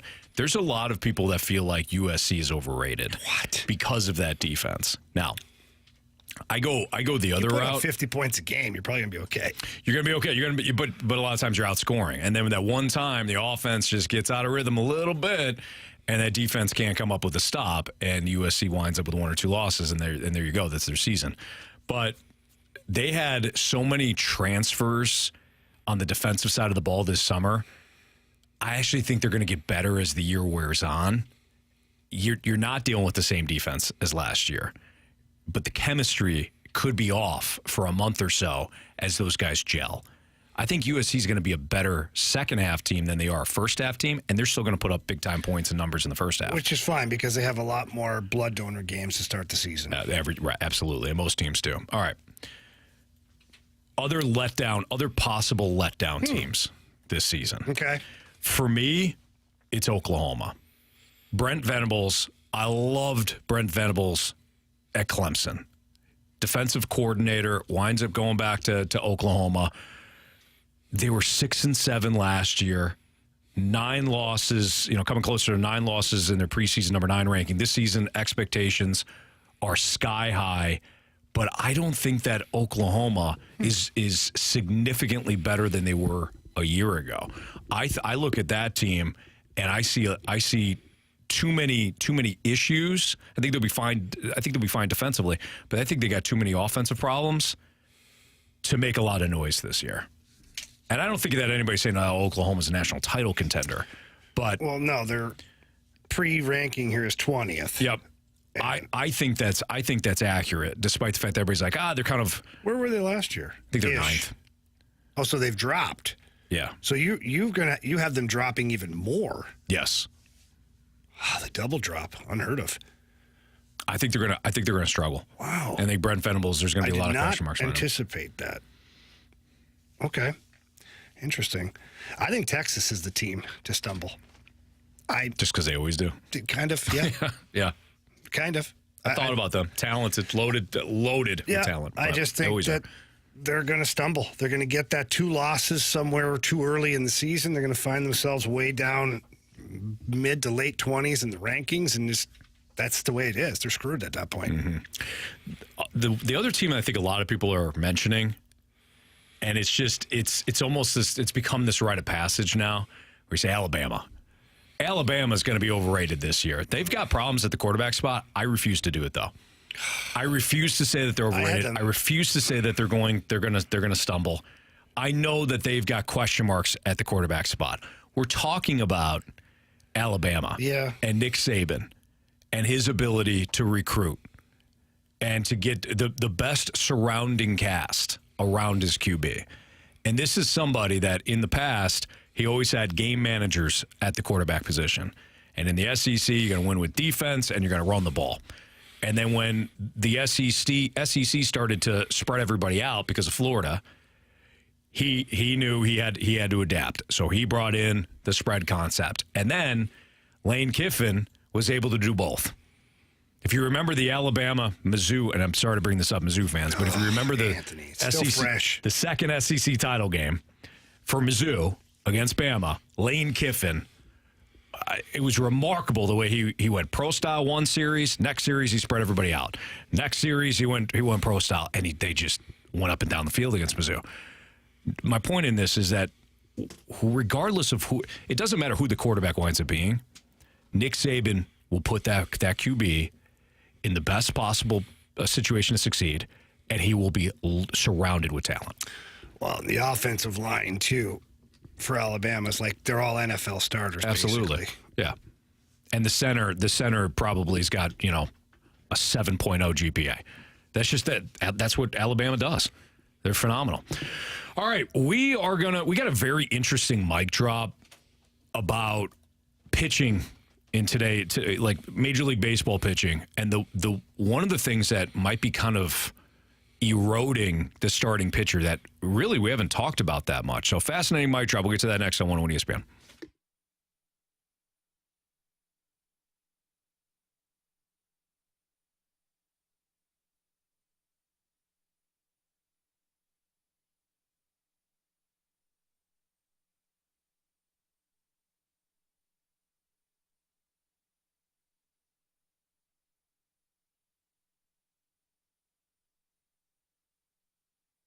All right, fellas, listen up here. Anthony and Jamie talking to you, and we're going to talk real with you right now.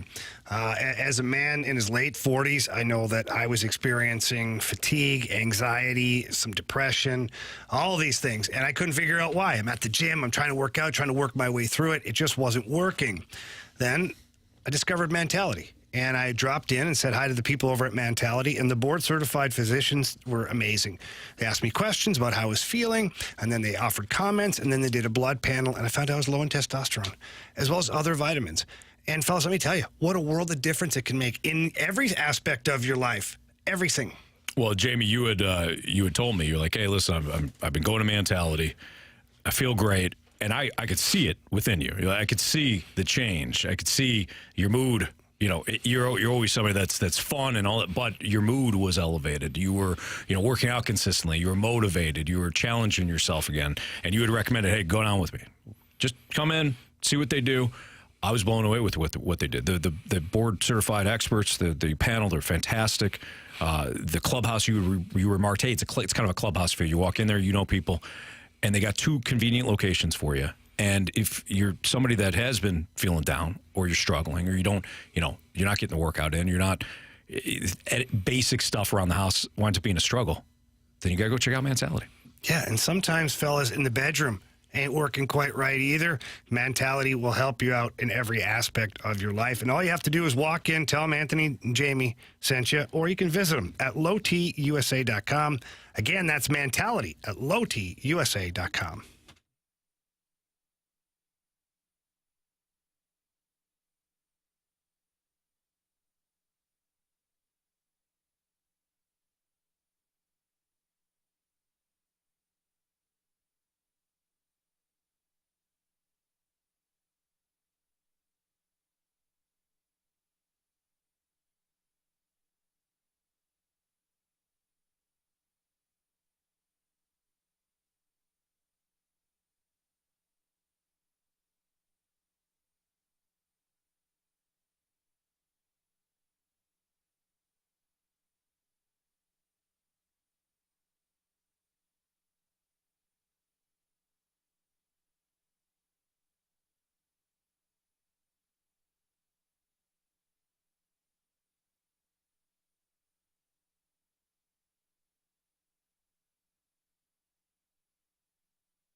We do need a new Gauntlet contestant, so if you want to play the Gauntlet today, text in Gauntlet to the Air Comfort Service text line at 314-399-9646 with Jamie Rivers and Anthony Stalter. We got a mic drop from Ed on starting pitchers right now in baseball that was pretty fascinating. Take a listen to what Ed said. Hey guys, just kind of thinking about the pitchers today in the MLB.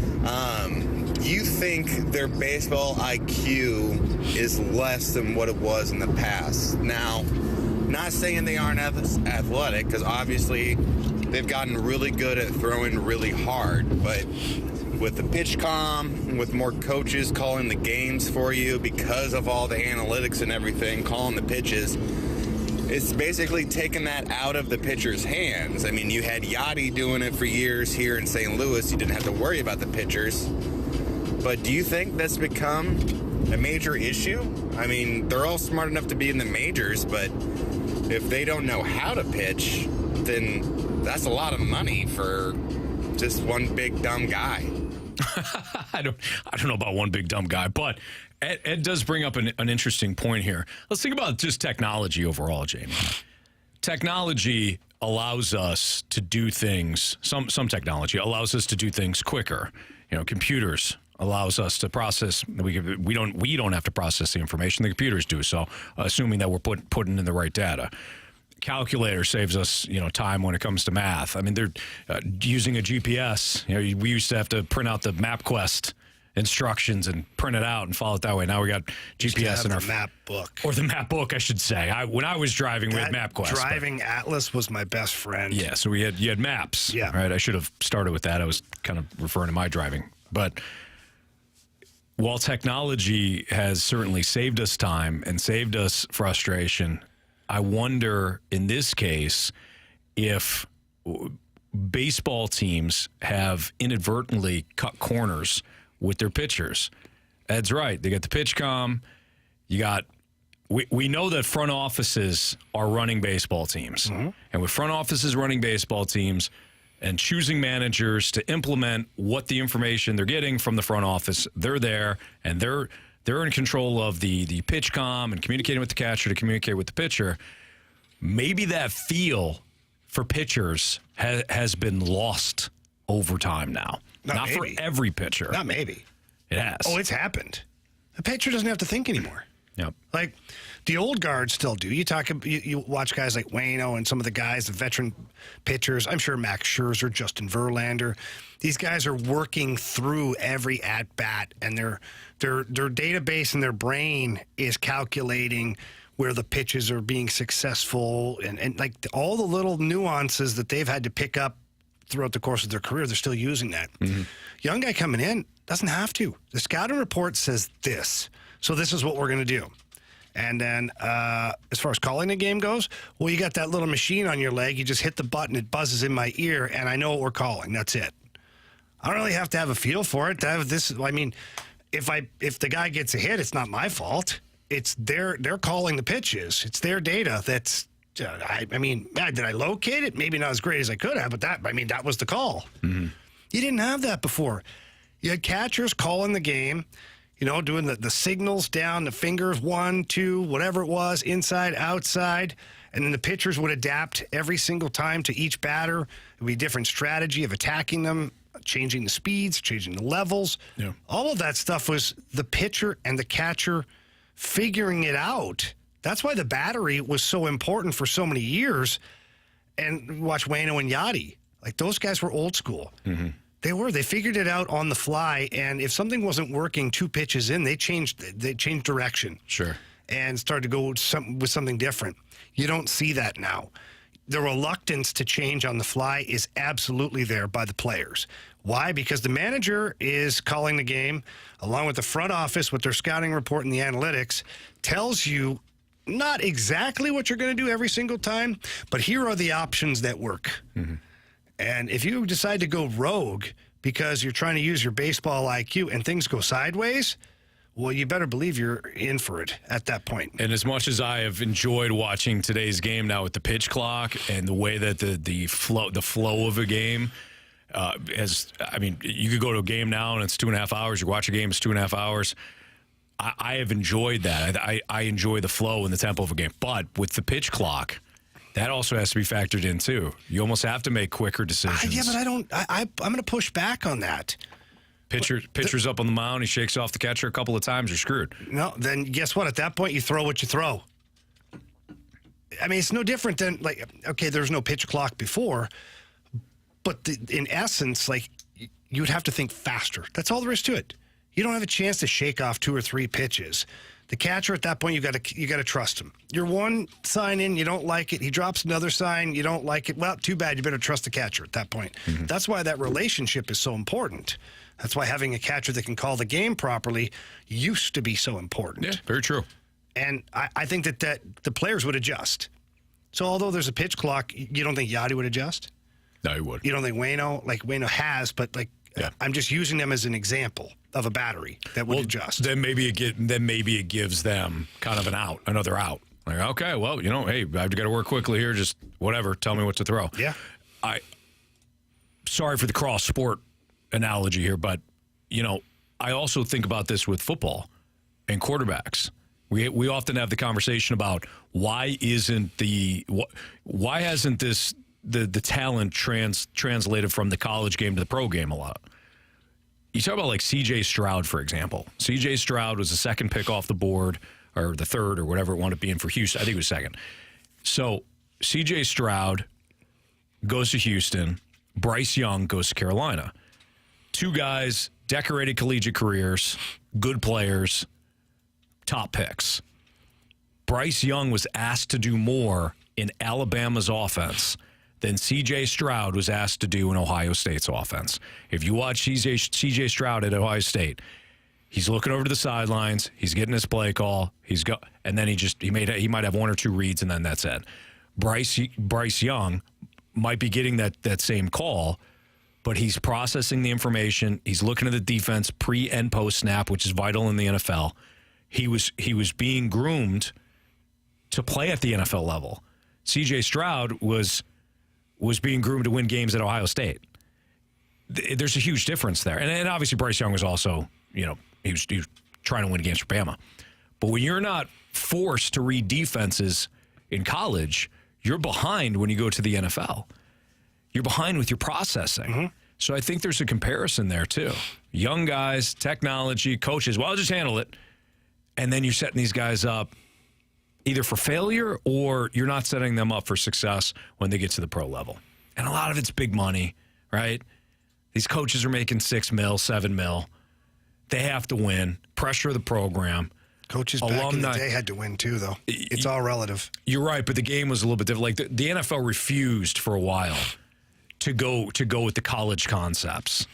Yeah, I understand. And quarterbacks struggle big time. I was dragging it back to baseball.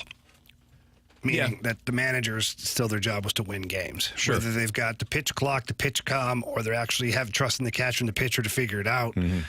They used to meet between innings and try to figure it out quickly and go attack the next inning from their meeting in the midway point.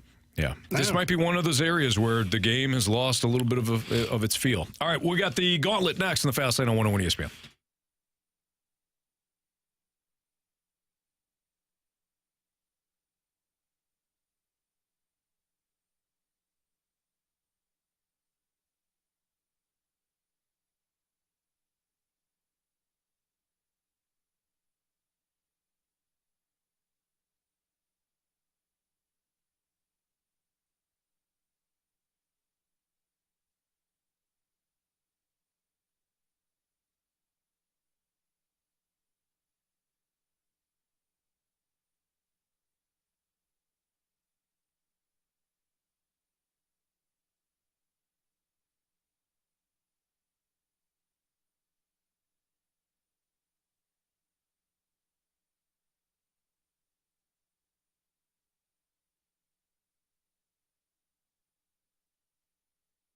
With Jamie Rivers, I'm Anthony Stalter. We got our guy Stewie on the line. And Stewie, we wanted to chat with you today because there's a couple of reports coming out, including the jobs report. So what can you help us understand when it comes to these reports, and what do we need to know? Well, these reports are going to tell you whether the Federal Reserve is going to raise rates or keep them kind of the same where we are.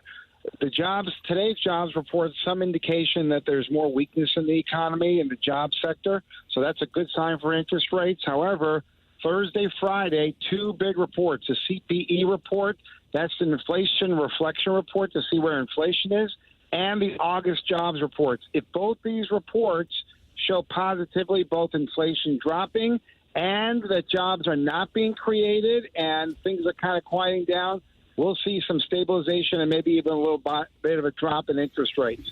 If it shows that everything is going in the wrong direction, you know what's going to happen. The Federal Reserve is going to raise rates. On top of that, guess what? If you deferred your student loans and you didn't have to pay interest because of COVID, effective this week, you have to start paying interest. New payments have to be resumed in October. So if you're going to get into a situation where you have a lot of debt, time to consolidate is now. Get everything put into one mortgage. If rates go down later, you can always refinance free with the bagel loan. Anthony, that's exactly why we have Stewie on speed dial. Can you imagine trying to remember that? There's no way. And I shouldn't have to. Just call Stewie. He's got you covered. He knows what's going on. He's going to help you. He's planning for the future, all those great things. And all you have to do is call him on his personal cell phone number, which is 314-324-4440. Again, 314-324-4440. If you missed that, Anthony, what can they do? You can always Google the bagel loan. Thanks, Stewie. Take care. NMLS number 226715.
Warriors, 4 categories, 1 challenger.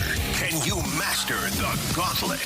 Brought to you by Master, your hometown source for business communications for more than 30 years. Visit masstour.com. 4:02, your time check is brought to you by Clarkson Jewelers, an officially licensed Rolex jeweler. Time for the Gauntlet in the fast lane. Jamie Rivers, Anthony Stalter, Andrew Marsh, and we have Jake, who is a new contestant. What's up, Jake? Hey, what's going on, fellas? Not much. How are you? Another day in paradise. You already know how it goes. Yeah, good man. Good man. First time in the Gauntlet or no? First time, yeah. All right, well, welcome. Can I just say just a few things real quick? Anthony, I appreciate you. Thank you. Stop trying to spend everybody's money. Thank you. Thank you. Jamie, congratulations on your new gig there over at Valley. Thank you very much. As long as Anthony doesn't try and take my money, I'll be just fine. Just keep a hold of it, know where your wallet is. That's good advice overall. All right, hey, Mark. Never mind. Mark. What's up? How many times have we been trying to go in circles? Why do you keep dodging me all these weeks? Hey, everyone's trying to get in the Gauntlet. I've been calling you out personally for a couple months now. Oh, here we go. I had to call your boss and get him on the horn with you to pull your head out of your behind. Wow, Jake is fired up today. So are you taking on Marsh? No, the one person I wanted to play was BT, but in honor of BT, I'm going to throw Marshy a curveball and hope it doesn't go over the fence BT style, and I'm going to go for Jamie. Oh! Wow, okay. Wow, Jake the Snake. All right, buddy. Good luck, man. You too, love. All right, Jamie's going to make his way into the cone of silence right now. Jake, go ahead and tell Marsh to spin that wheel. Marshy, you already know what to do, man. Spin that wheel for me. Just don't give me hockey. What are you hoping for, Jake? Besides no hockey. Baseball, football. Baseball or football. Oh, okay, you're good. It was hockey there for a second, but it moved into baseball. So you got baseball today. I would have called Marshy up for rigging it. The wheel does what it wants to do. Marsh can't control it. All right, so 4 questions, all baseball to Jake. 4 questions, same 4 questions to Jamie. Every question is worth 2 points unless Jake or Jamie ask for the options. Then those questions are worth 1 point. You ready, Jake? Let's do this. Last season, Paul Goldschmidt finished second in the National League with 115 RBI. Who is the only player in the National League to finish with more RBI last season?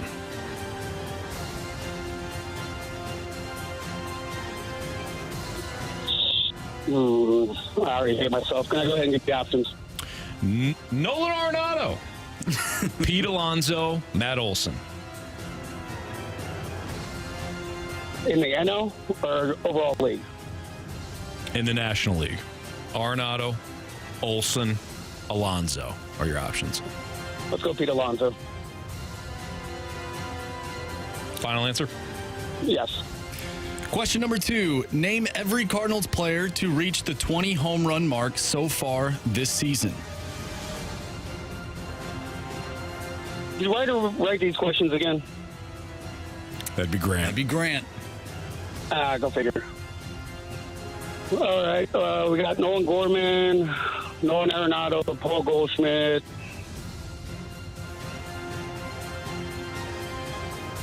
O'Neill's not there. Edmonds not there. Yeah, I'm going to stick with those 3. Who'd you say, Jake? Gorman, Arenado, and Goldschmidt. Final answer? Final answer. All right, Jake. Question 3. Which team in Major League Baseball plays at Target Field?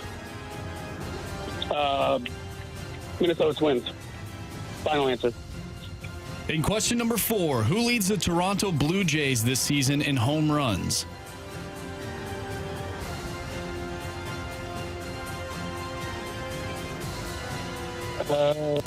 She just got to shoot. George Springer.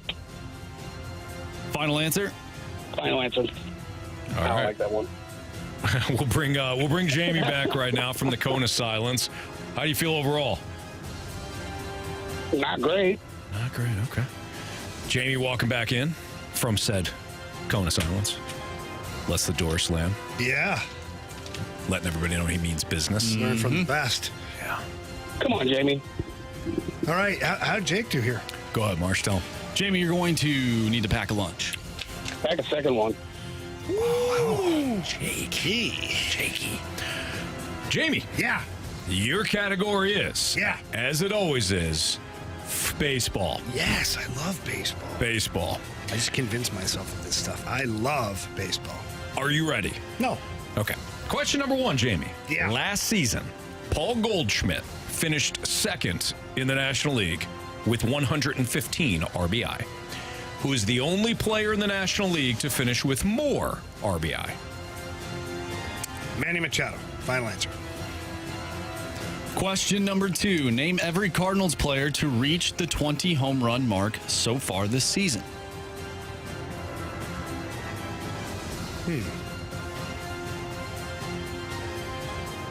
So, like, 1 is Gorman. Name every player? So is it going to be a combination? Just give me the options, please. I'm like, what the hell? Options are Nolan Arenado. Yeah. Nolan Gorman, Paul Goldschmidt, Wilson Contreras. Option number B. Geez. Option B, Nolan Arenado, Nolan Gorman, Paul Goldschmidt. Or option C, Nolan Arenado, Nolan Gorman, Wilson Contreras. Oh, Marsh. Oh, boy. I think it's Gorman, Arenado, Goldie. Final answer. Question number 3, Jamie. Which team in Major League Baseball plays at Target Field? It's the Twins, isn't it? Minnesota Twins. Final answer. And question number 4. Who leads the Toronto Blue Jays this season in home runs? Wow.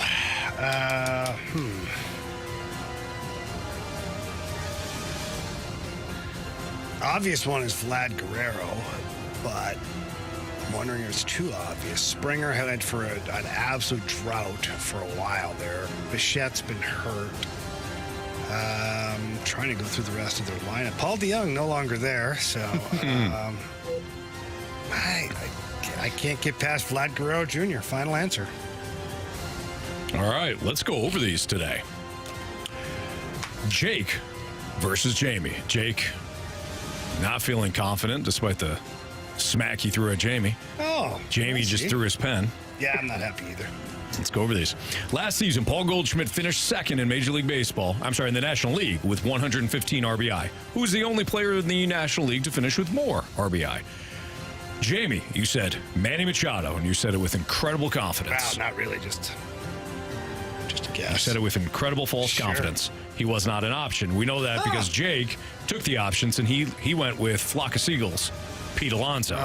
Correct answer is... For me, I'm a big, strong guy. If I wanted to put someone in the hospital, I easily could. Pete Alonso. Who are the other options? Nolan Arenado and Matt Olson.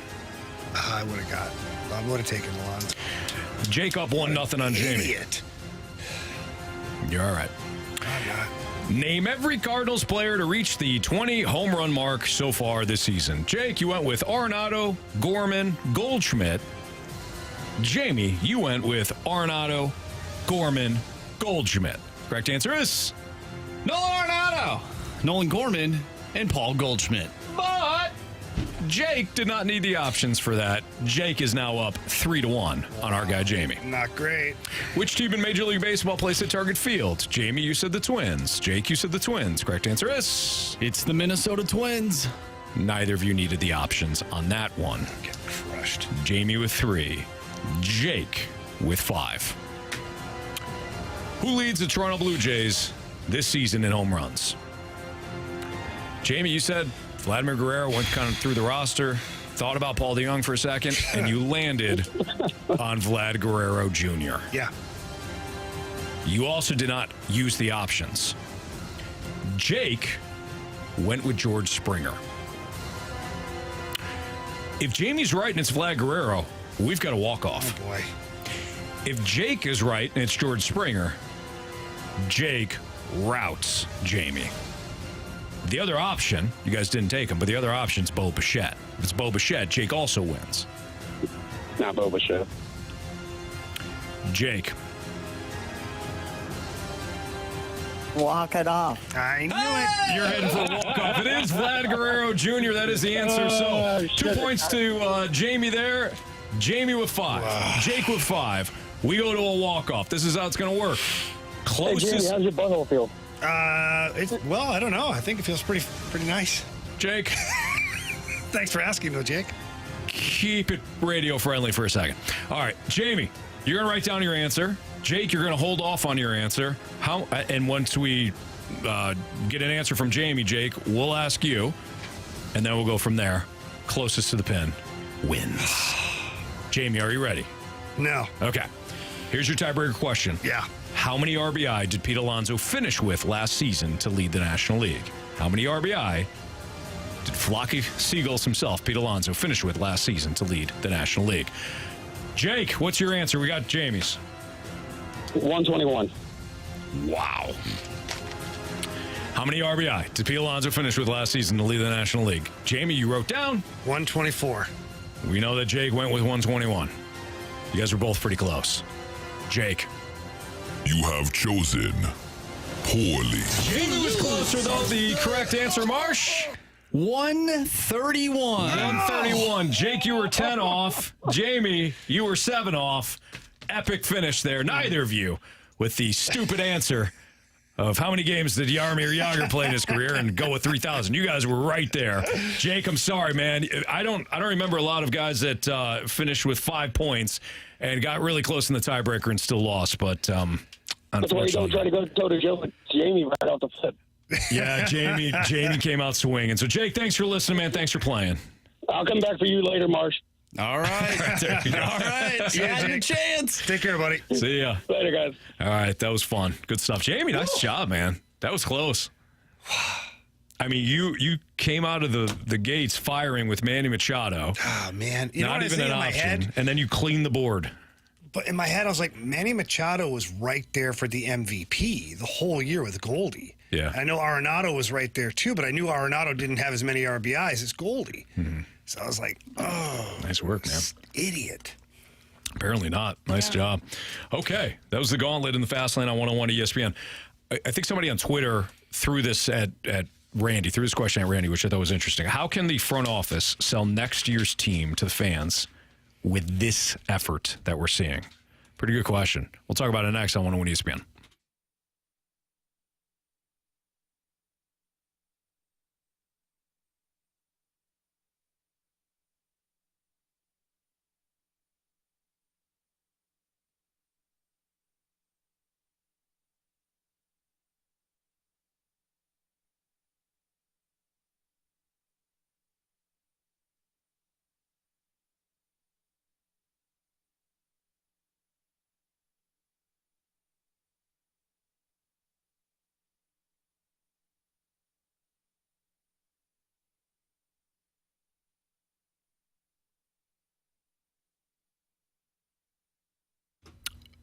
My wife and I are driving the Nissan Pathfinder from Auto Center's Nissan Herculaneum, and we love it. We love the way it rides. We love the convenience that it offers for us as a family of 5 with 3 kids in different car seats, and we love the fact that it's spacious, and we got it at Auto Center's Nissan Herculaneum. That means we got the free nationwide lifetime warranty. We got the financing options. We got the 30-day return promise. Not that, we were thinking about bringing it back at any point, but it's nice to have that peace of mind. And we got it at a brand new dealership that takes care of us. They're going to take care of you too. One spot, 700 vehicles ready to go, ready for you to look at, whether you're looking at new Nissans, whether you're looking at certified pre-owned vehicles, cars, trucks, vans, SUVs, does not matter. Auto Center's Nissan Herculaneum, they've got the options. Different makes, different models, different price ranges, different colors, different features. Auto Center's Nissan Herculaneum. That's got to be your spot. Tell them Stalter sent you.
Well, I think it's frustrating, and I certainly understand how the fans are looking at this, the front office, ownership, the manager, coaches. I mean, we all expected something different, and so to be playing like we are, it's certainly depressing.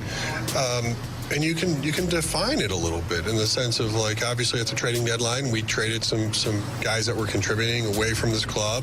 And then we've also had a rash of injuries. And so when you look at the current club we're running out there, it's not how we envisioned it. And, it's unfortunate. We still have to play these games. They still count. And, hopefully we can find a stride that starts making sense for us. That was John Mozeliak before last night's game. By the way, Curtis from St. Louis won the tickets to go watch the Cardinals on the St. Louis Blues night, September 15th. He had the correct answer to our trivia question today, which was which pitcher out of Blake Snell and Aaron Nola did BT select when we gave him the option earlier in the show? Correct answer was? Blake Snell. That's correct, Blake Snell. Curtis had that. Congratulations, Curtis. Anthony, some news here from Jeff Passan 5 minutes ago.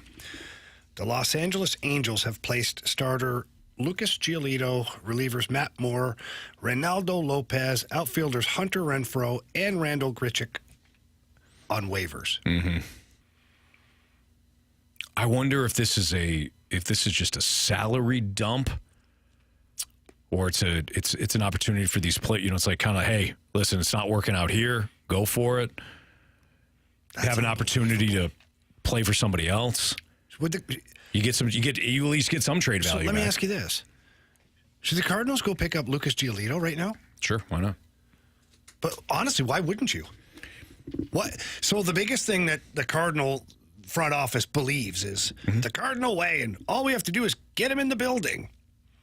What would you pay for Giolito? You just pick up the rest of his contract the way it lies? I think that's how it is, because they used to have like the second trade deadline, essentially. Yeah. Guys get put on waivers, go through the waiver process, and then you can pick them up. You can kind of work smaller deals. They don't have that anymore. So I'm pretty sure it's just a waiver claim and then pick up the rest of the salary, I think. So what reason would the Cardinals not do this?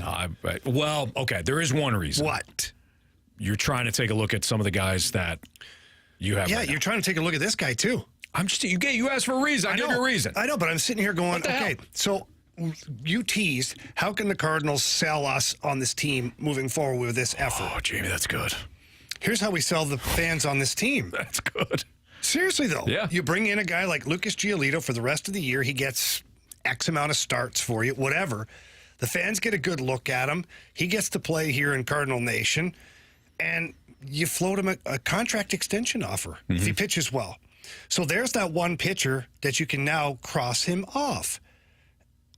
And it's pretty much been an internal move because you already have him. Right. I know he hasn't been great for the Angels, but maybe he just doesn't like whatever's going on out there. Sometimes it happens. Pitchers go to places, even hitters go to places, and the well goes dry for whatever reason.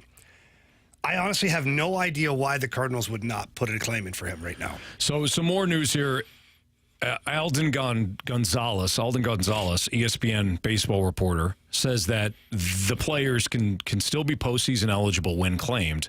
A lot of teams could use these players. The Angels, meanwhile, have long been out of contention and might be able to get back under the luxury tax threshold by shedding these contracts for a month. So this is why the Angels do that. You get back under the luxury tax. You're not going anywhere. You thought maybe you have an opportunity, if you keep Shohei Ohtani, that you can make a run. And they made the trade for Giolito, and now it's all about getting under the luxury tax. So that is why, according to Gonzalez, why the Angels would do this. Players like Lucas Giolito, I'm sure, want to be pitching for a postseason contender. But getting back to what you just said, Jamie, you're right. That would be very interesting to get him in, get him into the free zoo. And yes, it's still free. Well, yeah, because the Cardinals aren't making the playoffs. Well, you didn't want him to make the playoffs, so it's still free. Yeah. So good news there. You get some toasted Ravs in his belly. You take him over to the hill. You're good. Guy wants to be a Cardinal for life. Not for I just life. don't see. Well, let's hope not. That wouldn't make sense. It's not popular in the clubhouse, that's for sure. No, but it's a good thought, Jamie. And you're right. So this was the conversation. I believe, Marsh, you had said that Randy on Twitter, Randy Carricker, opening drive, had this question thrown at him on Twitter. And it is a really thought-provoking question. How can the front office sell next year's team to fans with this sort of effort? And Marsh, you had brought this up with the Blues, either yesterday or at what point last week. You see, the Blues had a losing season. They did not make the postseason. Mm-hmm. But there were times in the second half after the trade deadline, were you were intrigued, not you, but you in general. Mm-hmm. You wanted to see Verona. You wanted to see Kapanen. You wanted to see some of these players, maybe some of the younger guys, get some more ice time, build a little momentum heading into the offseason. And for all intents and purposes, the Blues did that. This Cardinals team, after a little bit of a bump following the trade deadline, has been a disaster. And I know the players are giving effort. I know the coaching staff is giving effort, okay? I realize that. But when you're watching these games, you're like, they gave up. They gave up. So, to Jamie's point, maybe you put a waiver claim on a Lucas Giolito and see where you're at. The waivers work, by the way. The worst teams get first crack. Good news, you're one of the worst teams. That's exactly where my head was at with this one. In fact, you're probably second or third. And the other teams, they're not grabbing them because they don't want to have anybody good on their team. Right. They don't want the salary. This is a no-brainer. If the Cardinals don't go and put a claim in for Giolito, I need to know why. You have pitchers that are on the IL right now. Steven Matz, out. Name another guy. Liberatore, out. Mm-hmm. You'd need a guy right now. You know, you got Drew Rom, who coming off a good start for the youngster. You got Zach Thompson. But bringing in Lucas Giolito's not going to handcuff either of those guys. You would be fifth. A's, Royals, Rockies, White Sox, then you. And none of them are taken. None of them would take him. None of them are taken. The White Sox traded him. Yeah. But, I mean, none of these teams, you're talking about contenders that would want them. If Mo wants you could also this stick guy, it to the teams in your division, too. You know, for years, the Yankees and Red Sox would do the cat and mouse of blocking players. The Giants and Dodgers have done this too, blocking players that teams might want.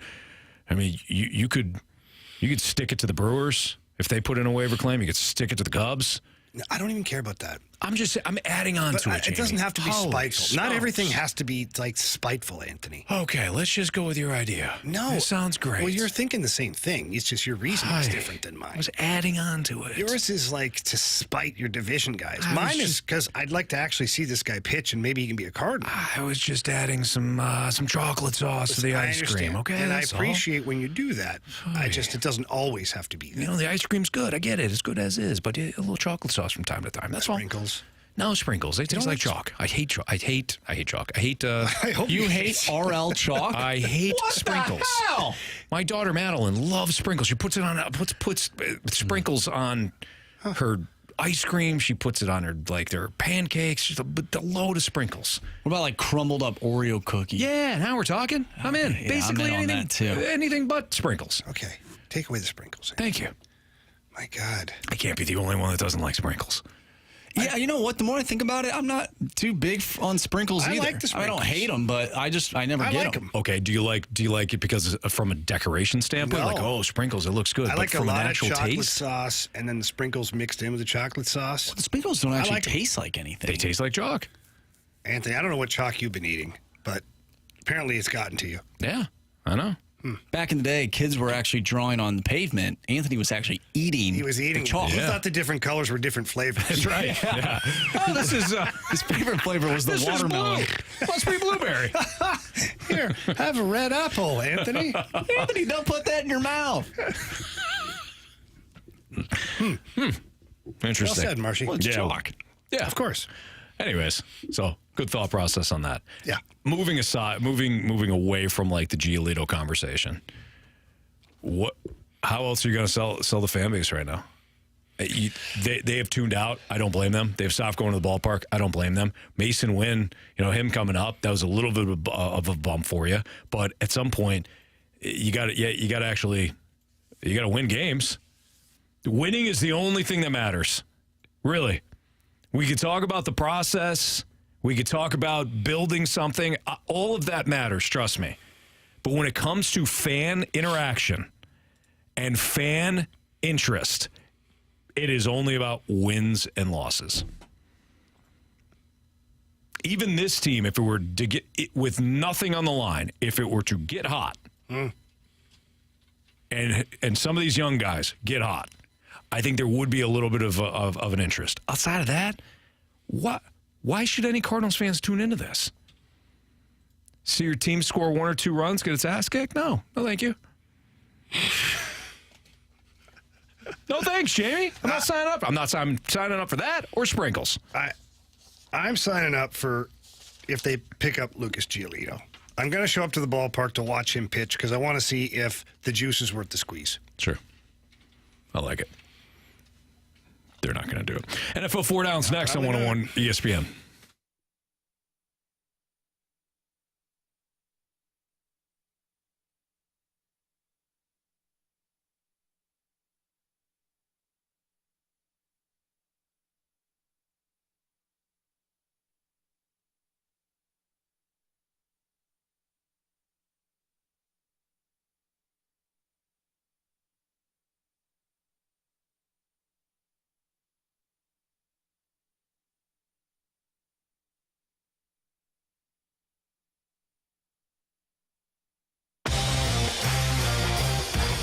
For replacement windows and you're tired of those thin, nasty windows that don't fit properly and the outside heat is leaking in and it's just terrible, then call my friends at Window World. They've got a double-strength glass that you just don't find in ordinary replacement windows.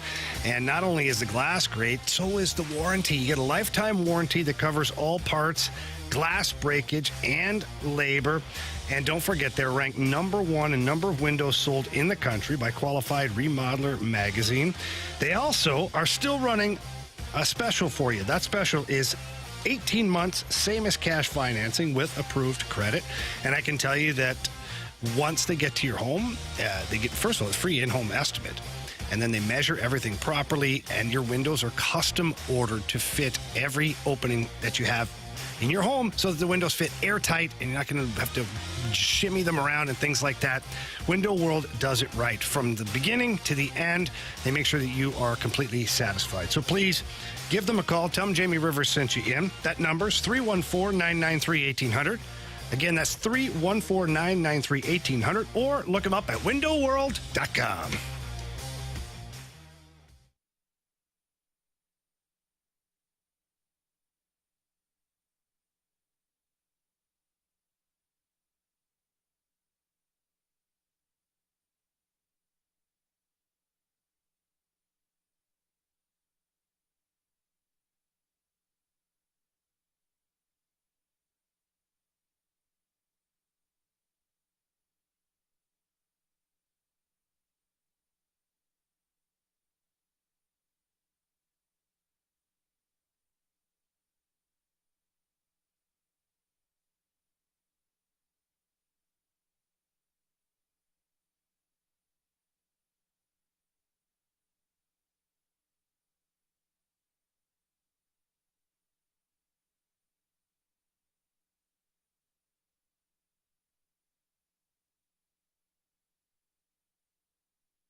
101 ESPN Sports Center.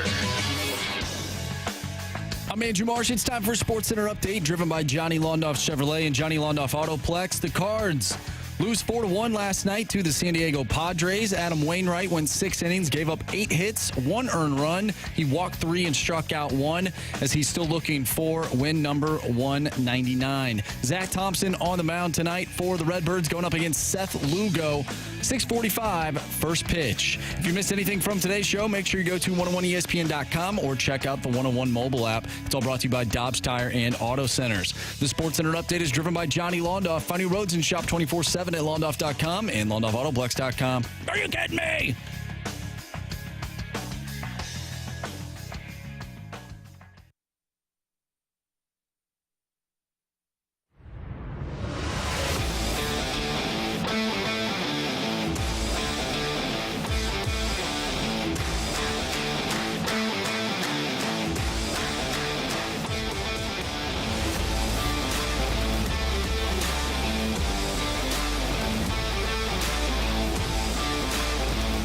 All right, time for NFL 4 Downs. Jamie Rivers, Anthony Stalter. Here's Andrew Marsh.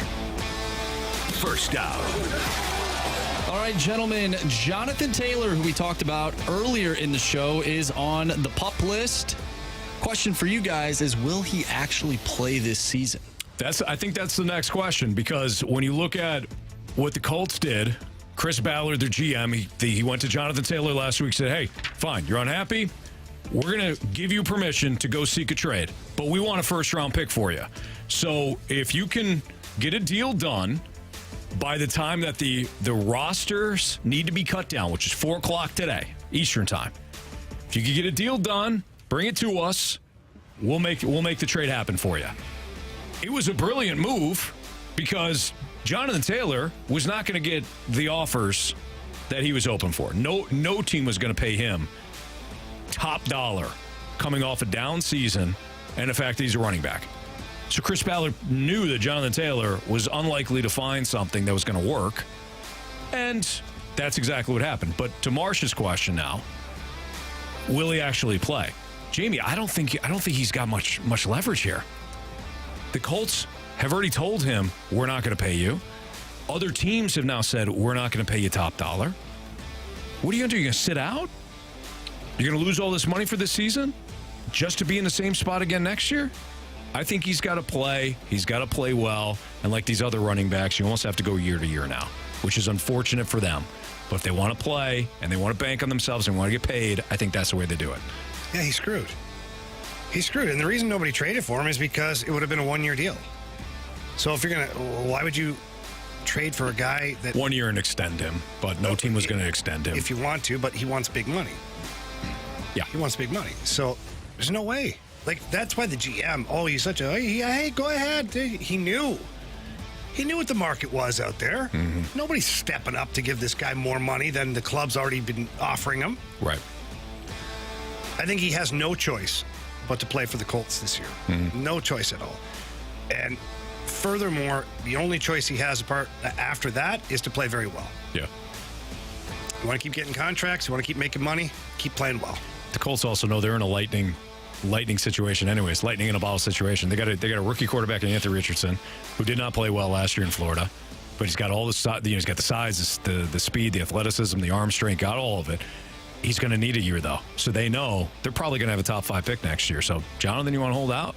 Okay, fine. We're not going to pay you. It's going to be a rough year anyways. We'll regroup in the offseason. Mm-hmm. Not that any team wants to lose, but that's just kind of the reality of the situation. Second down. Guys, the Cardinals cut Colt McCoy this week and traded former 8th overall pick Isaiah Simmons to the Giants last week.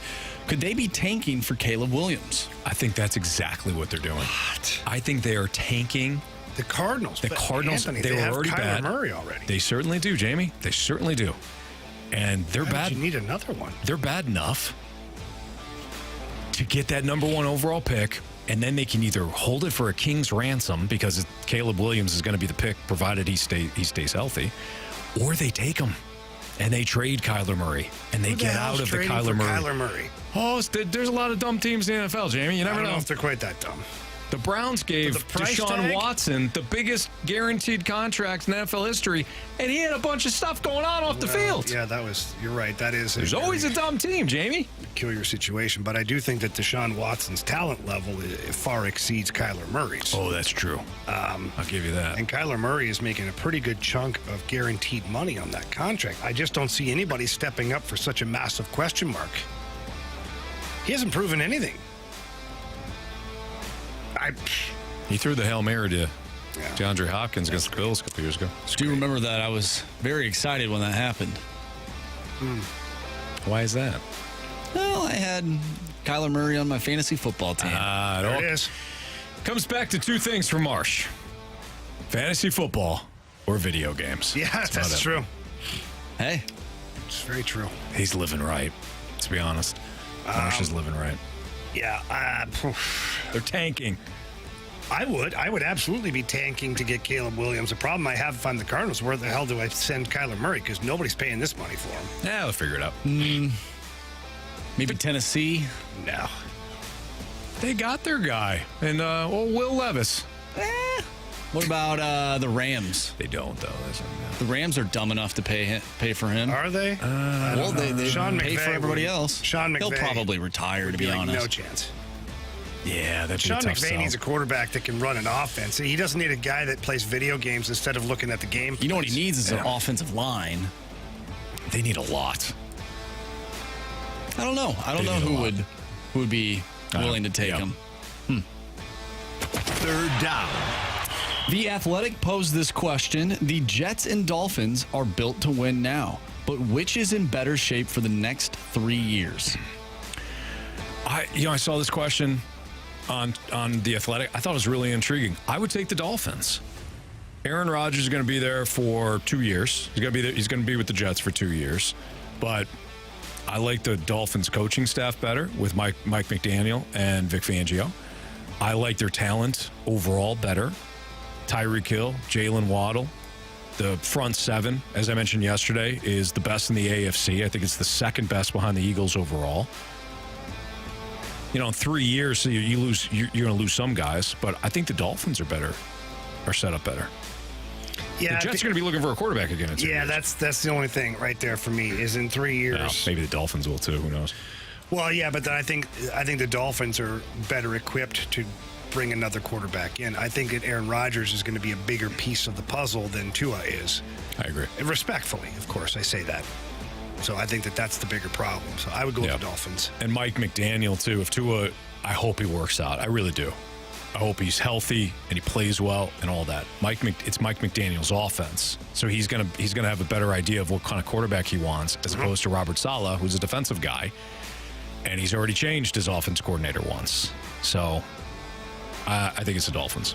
Well, Tua is using jiu-jitsu to combat injuries. I don't know if you saw that or not. I did. I think it's interesting. So a pass rusher comes at him and throws him in a chokehold. Yeah. Rear naked choke. Wax on, wax off. Yep. Triangle choke. I don't know if that's jiu-jitsu. But. Yeah. Throws the ball and then chokehold. Is that what you call it? Yeah. I mean, is it the rear naked chokehold? Yeah, he's going to get naked. That and then one he's can going to get tricky, too. Really? Yeah. That can get tricky. On the field? I mean, that's why it's tricky. That's why he's playing. Mm-hmm. That's why he's doing this. Why do you think he's putting in this work? He ain't gonna get hurt again. Not on his. I'm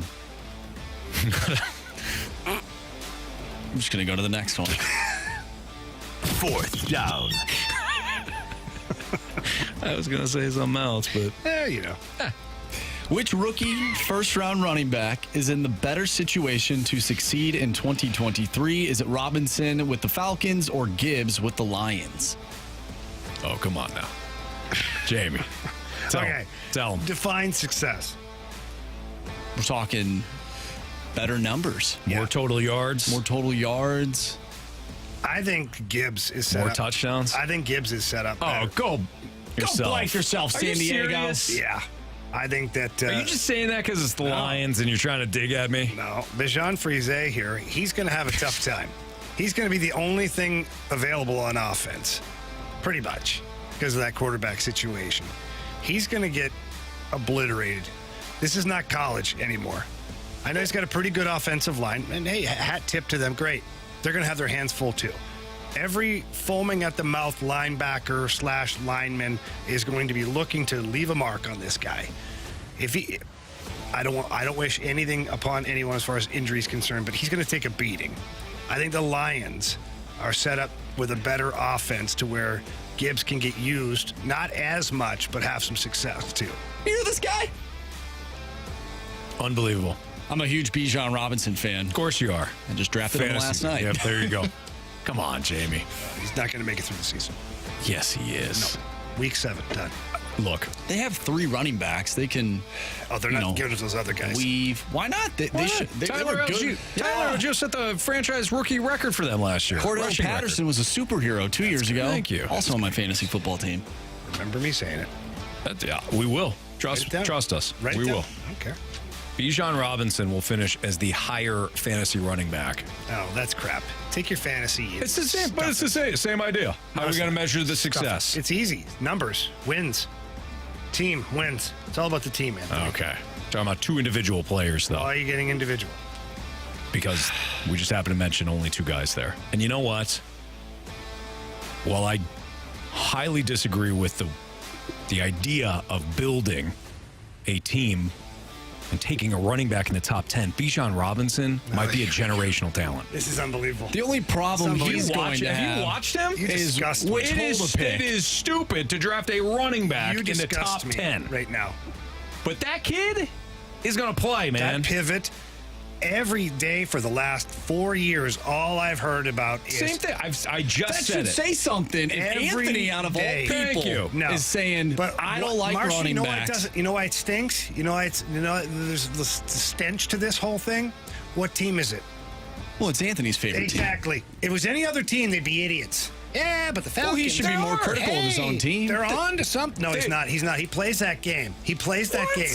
That he's so critical of the Falcons, but he's not. He's not. I haven't been this year. Smoke and mirrors. I have not. Disgusted. I have not been critical of them this year. I have been highly critical of them in years past.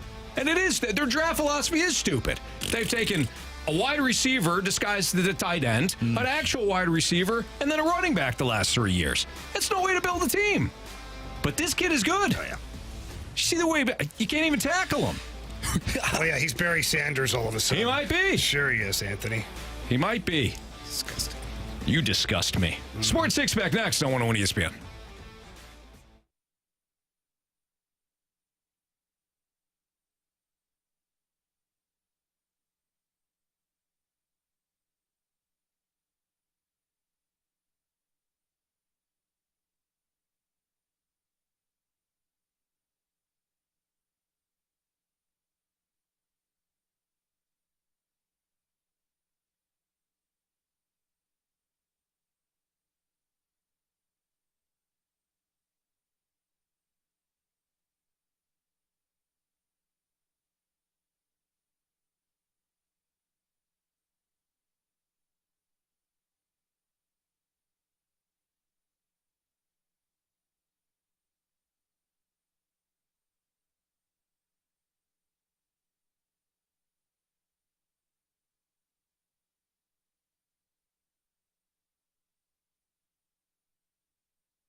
question? It's time for the Fast Lane to answer your sports questions. I want to ask you a bunch of questions. I want to have them answered immediately. Asking me all these weird questions. Answer the question. Answer the question. Answer me! The Sports Six-Pack is refreshed by Maggie O'Brien's, your go-to Irish pub in St. Louis for over 42 years.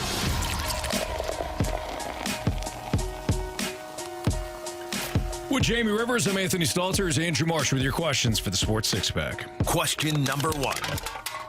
All right, gentlemen. We were just talking football. A little bit of fantasy football sprinkled in there from the 314. Who had the best draft last night? I'm thinking Marsh, but I'm curious about the football expert Anthony and his draft. I'll tell you right now, I hate my team. Wow. Whoa. I hate my team. Marsh. Well, why'd you draft him then?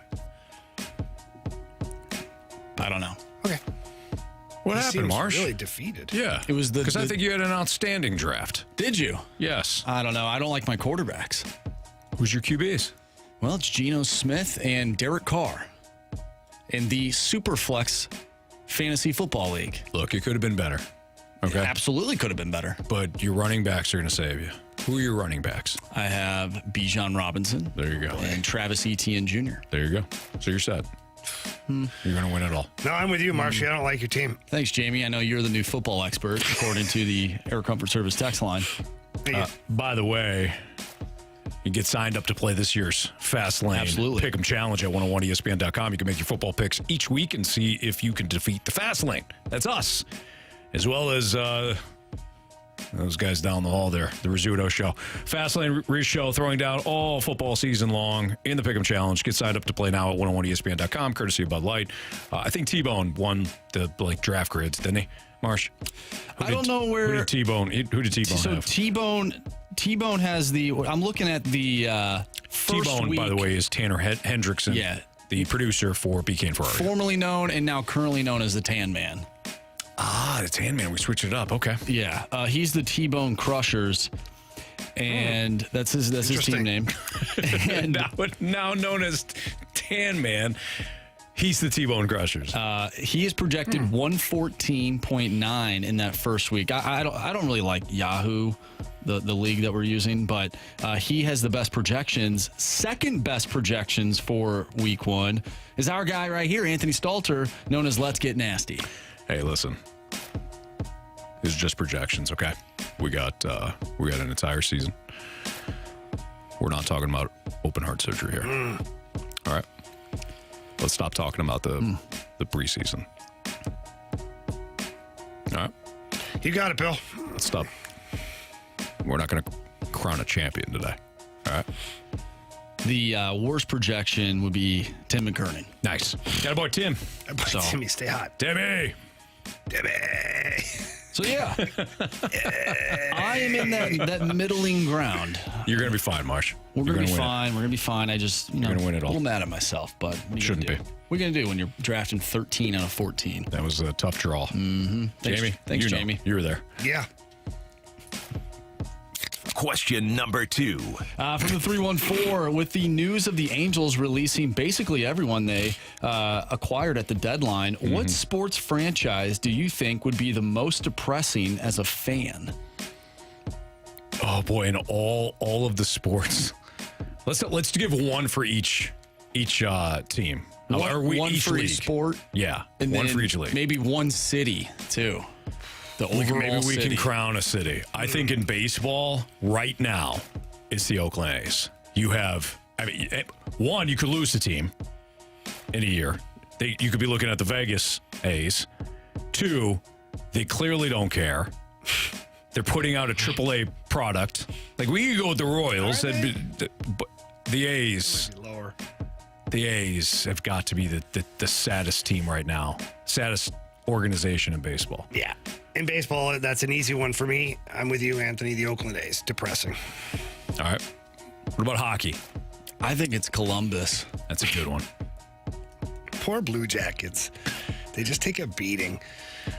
Everybody who plays in Columbus, like family guys and whatnot, they love it. They love living in the suburbs. It's beautiful. John Davidson, JD, he's in Columbus. He loves it. But the younger guys, they don't really like it all that much. Why not? I don't know. Not enough to do? Just don't like it, I guess. Okay. It's a college town, which is fine, but that's exactly it. It's a college town. There's a difference there. Yeah. Yeah, I'd have to go with Columbus as well. I mean, I've been to all of these cities, and there's usually something you can find to do, even in Buffalo. And Buffalo's close, though. Boy, oh boy, Buffalo's depressing. It's in the winter. You sound depressed just talking about it. Well, in the winter, it's just gray, just like Gotham City. That's not good. Yeah. I go with Columbus, though. No thanks, Columbus. In the NFL, I think right now it's Arizona. No. I don't think those fans are depressed, though. They had like one bad year. They were in the playoff mix for a few years there. I'd say the Browns. And you're in Arizona. Yeah, but the Browns just had a playoff. Baker took them to the playoffs 3 years ago. Who cares? You got Deshaun Watson. Who cares? It's Cleveland. You ever been to Cleveland? No. I have. No reason to go to Cleveland. What about Houston? Those fans the probably. only thing that Cleveland Texans has fans. is the Divine Wine Bar. That's it. All right, fair enough. Great spot. All right. Houston's probably a good one. Yeah. Oh, Houston's great, though. What a great city. But we're talking about like the franchise Guys, we talked about I know, you're bigger talking about city. spectrum. We talked about like. Next question. Jamie's Those fans, Jamie's not playing along. They were more. I'm actually In expanding fact, it. I'm so disgusted. What about basketball? What about it? The Pelicans. Why do you say that? They're a playoff He just team. randomly picked a team. He closed his eyes and touched the screen. I'd say Portland. Portland, yes, that's a good one. What? Oregon? Because you can't say the Spurs because now then the Spurs have had so much success. Yeah. They were the worst team last year, I think. The Pistons were 17 wins. Oh. Poor Damian Lillard. Guy's been nothing but a franchise player for you, and the team stinks. Yeah. Nah, he's part of it, Marsh. We've talked about this. Absolutely. Should we continue this? Or? Yeah. Where are we at? We're at question. We should probably carry it over then. Come on. Let's just carry it over. Next on 101 ESPN. Our listeners, 4 more.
It's time for the Fast Lane to answer your sports questions. I want to ask you a bunch of questions, and I want to have them answered immediately. Asking me all these weird questions. Answer the question. Answer the question. Answer me! The Sports Six-Pack is refreshed by Maggie O'Brien's, your go-to Irish pub in St. Louis for over 42 years.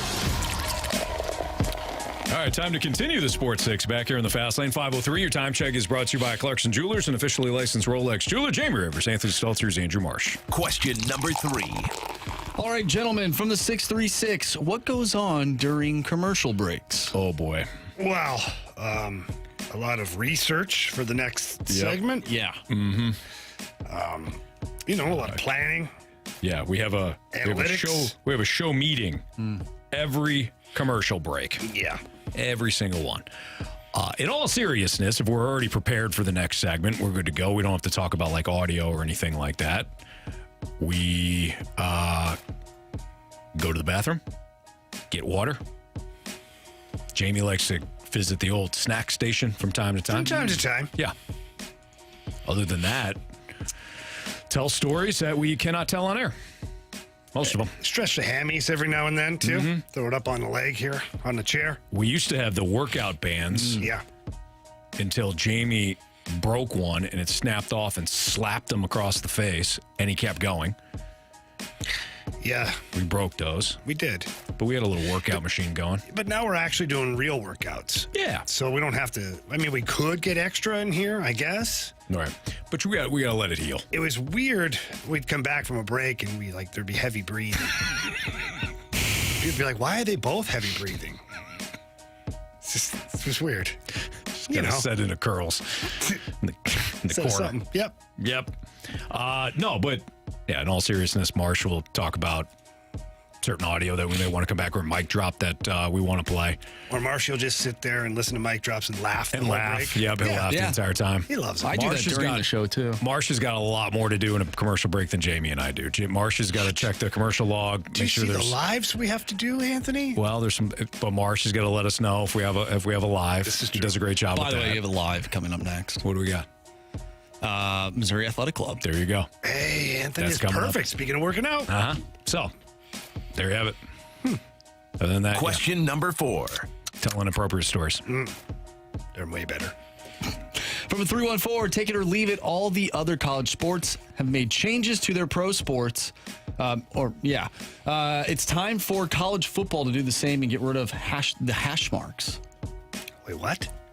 I don't know if you get rid of the hash marks or make them closer. So the NFL, the hash marks in college football are wider. Right. So you have more space if you want to put, the football close to one hash mark. You got more space on the other side to work your offense. NFL, the hash marks are a lot closer.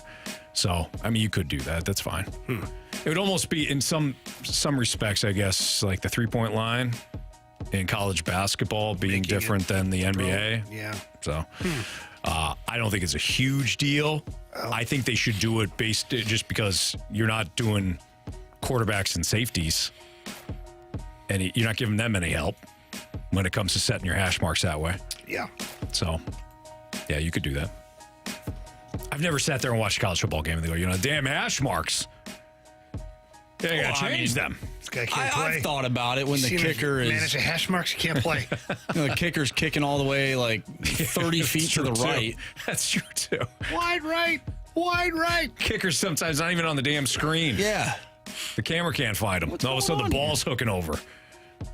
It's a mess. Jeez. So, yeah, change those hash marks. We're with the texter. What about the double feet in? What? Double feet as a catch. Oh. Yes. Have to have 2 feet in? Yes. Are you kidding me? Those guys that used to have cinder blocks in their shoes, making sure they got the 2 feet down, stuck them in before they went out of bounds, that was a talent. I like that. Well, implement it in college football, too. Yeah. I think that for college football, I think it should be more in line with the NFL. Well, yeah, the games are 5 hours long. Why? Because every first down, there's let's stop the clock. Challenge.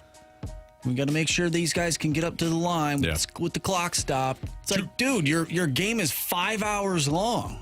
2 feet in. Like real football is supposed to be played. I'm with you, Jamie. No helmets, no pads. Well, no, let's not do that. I Yeah, think that let's might keep get it a little risky. Keep it safe. Let's out wear there. the leather helmets. Nah. Put that leather on, eh, Marshy? I will say, Boy. if you're wearing the leather helmets out there, I mean, Fantasy football, Marshy got it all confused. Got the leather on now. you're probably This guy can help himself. just go to the next question. Question number 5. There's no hope. From the 636, what form of torture would be synonymous with watching the Cards this year? Oh, wow. Did you ever see Saw? The original which one? Saw. The original? The original one is the best. Pick one of those acts of violence there. Those are a little bit drastic, Anthony, based on the fact that the guy had to cut his foot off to get away from the... Yeah, I don't want to ruin it for anybody who hasn't seen the original Saw like 25 years ago. Have you watched these games lately? Which one is where you can take your eyeballs out? That's what I was thinking. I don't know if it's torture as much There as is it that might one be where they had the something mask. that's helpful. And it had all those little pins of it. When the time goes off. Yeah, which one was that? Yeah, I forget. They had the timer on it. If you didn't solve the riddle before the time went up, the spikes came.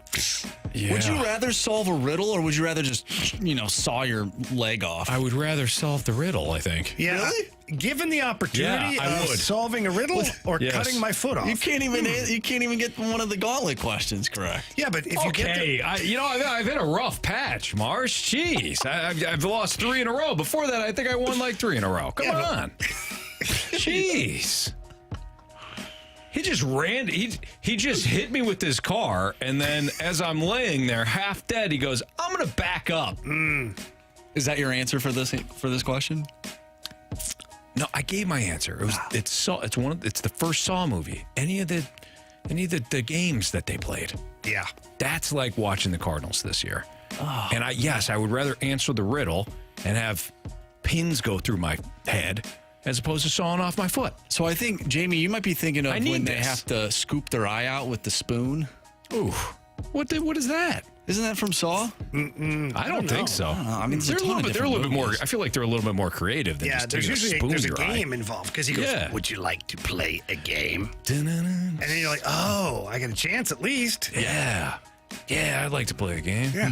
And before you know it, your privates are in a hornet's nest and someone's whacking it with a baseball bat. Exactly. You gotta be careful of these things. Jumping into a pool of used needles. Not great. Oh, your mom told you that riddle, didn't she, way back in the day? Don't go near the needles. No, that was one of the Saw movies. Was it? Yeah. There was a bunch of needles. I think the girl had to go through the needles. I think you're right, actually. Yeah, because she was a drug addict. Yeah. And so they made her go through the needles. Exactly. Yeah. It's all therapy, is what it is. It's they're trying to teach you a lesson. It's aggressive therapy. It's aggressive. It's psychotherapy. Jigsaw is just trying to teach you a lesson. He really is. He's mad at you for choosing the wrong path, and he wants you to learn from it so that you try and change your ways. But the problem is you usually die in the process. Oh, that sucks. Marsh, can you fire the last question? I got a little something for you guys. Wow. Question number 6. Got that, Jamie. Oh, sorry. Yeah. Thanks for... Well, you were bragging. Thanks for asking with your eyes. Thanks for asking with your eyes, though. Harrison Bader was just placed on waivers by the Yankees. I'm wearing a Harrison Bader shirt right now. There it is, right there. Anybody interested in a Harrison Bader reunion? Yeah. I would. That solves your center fielder problem. Now Tommy Edman can play somewhere where he's really good center field, too. Yeah, now he can play in Seattle. Oh, wow, Anthony. Whoa! What did Tommy Edman do to you? Nothing, but we need pitching. You're not... What the hell are you getting for Tommy Edman? A pitcher. But what? Think about that for a second. Seattle doesn't need Tommy Edman. We got prospects, Seattle too. needs Nolan Gorman. They're not getting Nolan I know, but so your whole theory is just not... this is not good. Go get Bader anyways, just for the hell of it. Let's one more outfielder. Let's go. Maybe you can play infield, too. This is an actual outfielder. All these teams are placing guys on waivers. I mean, could we see the Cardinals maybe doing something like that? Who the hell are they going to put on waivers? Contreras. No. There's no way. Oh, come on, He's not going to get picked up. You know what, Anthony? Have you seen the numbers from Wilson Contreras? How dare you? Listen, I've been the guy most of the season that's been just fine with what he's done. Doesn't sound like it right now, though. When did you change your tune? I don't know. This waiver stuff has me wacky right now. I don't know. Yeah, it's all interesting. I figure we go get everybody and just build a whole new team. I mean, why not? We have reached the point That's of the the most season. sensical thing you've said all day. Giolito on the bump. Bader, Renfro, Grichuk in the outfield. Who else? Hey, that team made the playoffs. Could you imagine? Like a week from now, the outfield is Grichuk, Bader, and somebody. Hunter Renfro. And Hunter Renfro. Giolito's on the bump. Yep. I like it. I like your style, Jamie. All right, we got what's trending next, and you're going to hear about some of the waiver moves in Major League Baseball. It's all next on 101 ESPN.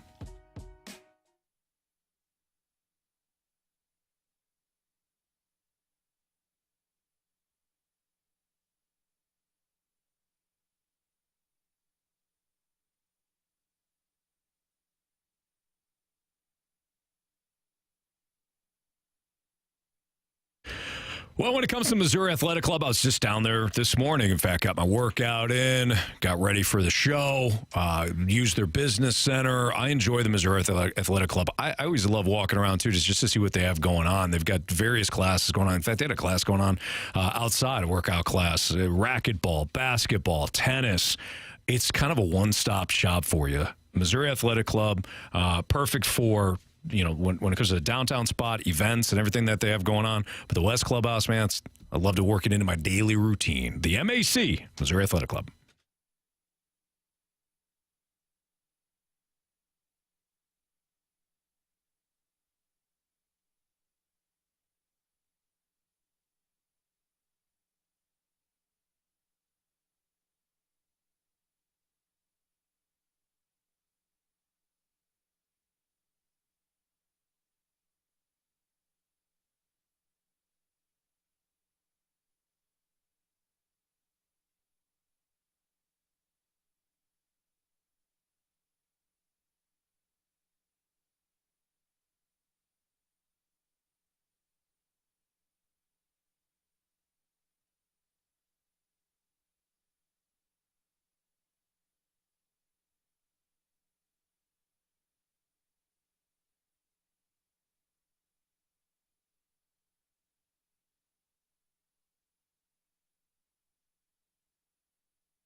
the world of sports, the Fast Lane has you covered. What's trending now? Brought to you by Goodwill. Donate to Goodwill and get a half-price Cardinals ticket voucher.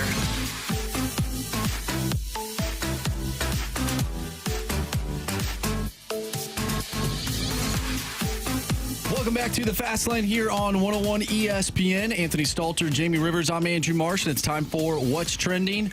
About an hour ago, Jeff Passan broke the news that the Los Angeles Angels have placed starter Lucas Giolito, relievers Matt Moore, Ronaldo Lopez, and outfielders Hunter Renfroe and Randall Grichuk on waivers.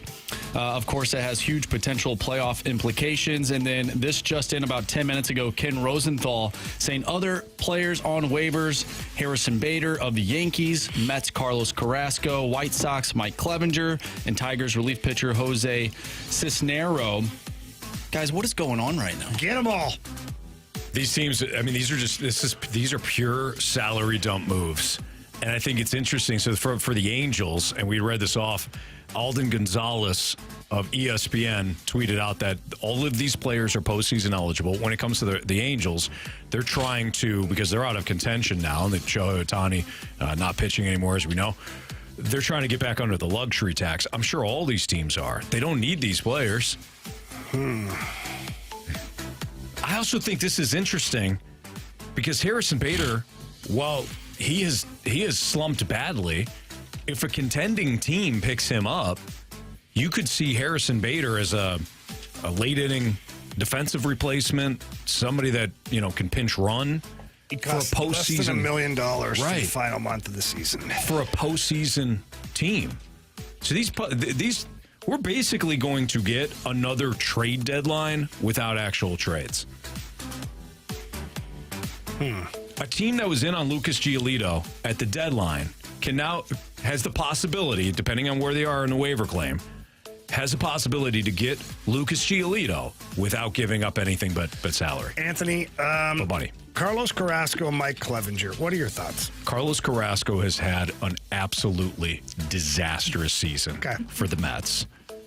What about Clevenger? Are you listening to a mic drop?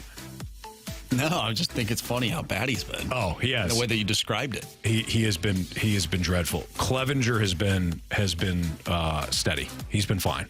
I'd be interested in Clevenger. He's the former. I'm just wondering if the Cardinals start to do some housekeeping just like this. I'm looking at Clevenger right now. 32 starts this season for the White Sox. I'm sorry, 18 starts. 18 starts for he's 32. 18 starts for the White Sox. Almost 100 innings. He's got a 3.32 ERA, a 4.35 FIP. So not bad.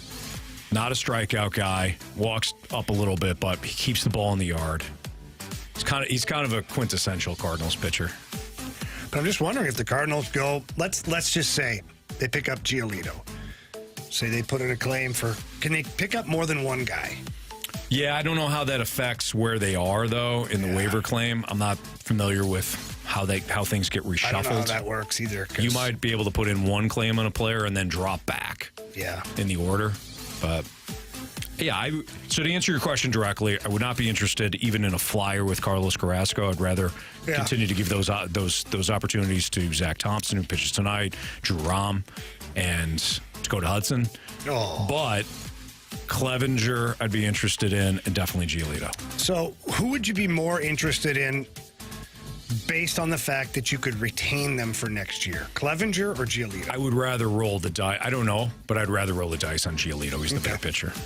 I'm just wondering if the price was right. Clevenger comes in here, pitches pretty well for you. He's sick of the moving around. He's like, I kind of like it here. Yeah. You get your 3-4 starter in Clevenger. Because you're going to have to go get one of those guys anyway. Yeah. Let's state, we want an ace. Yeah. Cardinals need an ace. Yeah. You also still need to fill out your rotation. This would take care of like the third pitcher that they were going to acquire. Yeah. Now, of course, if they could get Giolito, too, if they had Giolito and Clevenger and then go get an ace, well, life has changed dramatically. But, yeah, that's fantasy land.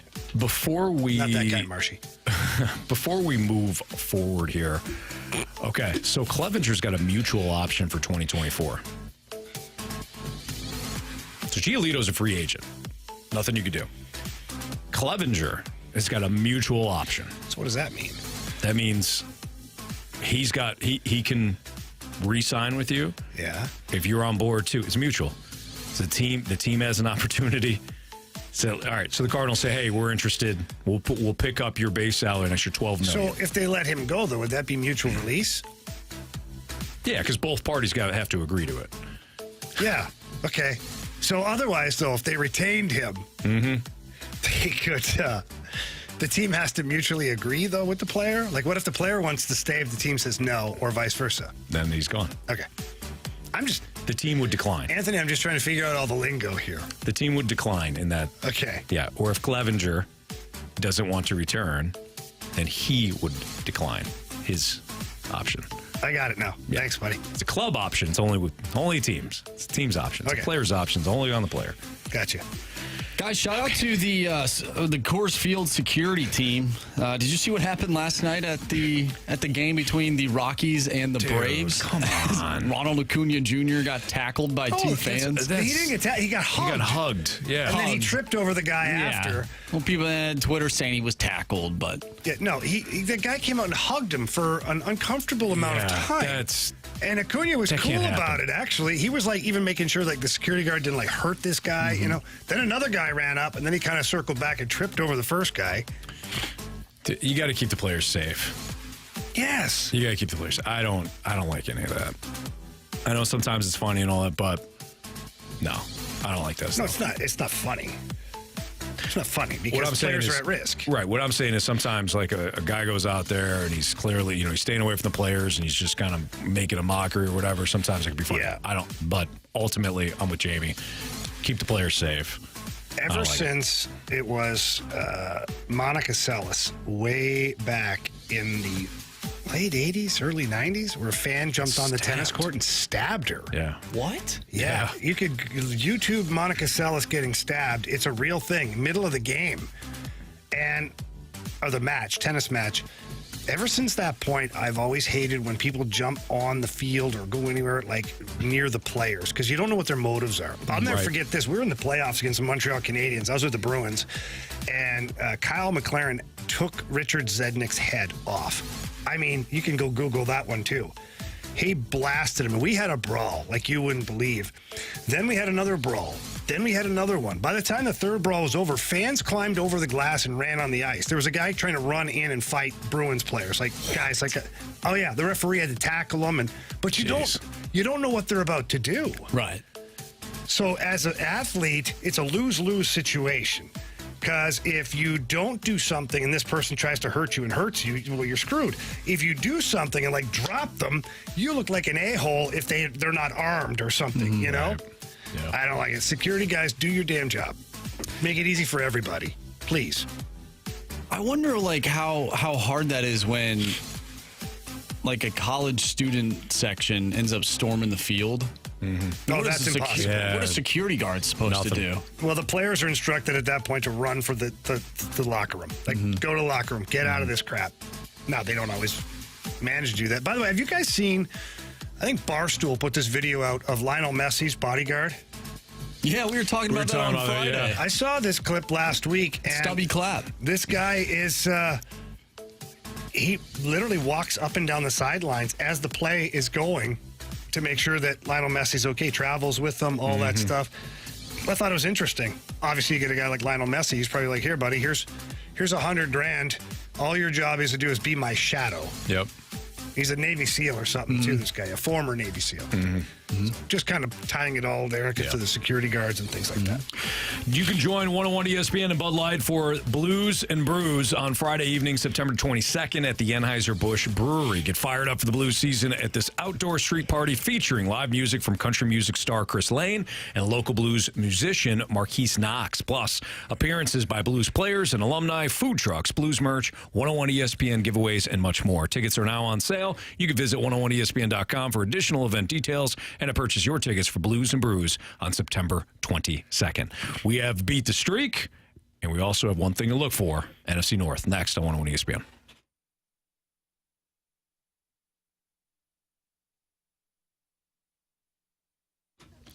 Anthony, the NFL season is upon us, and FanDuel, America's #1 sportsbook, they continue with their incredible offers.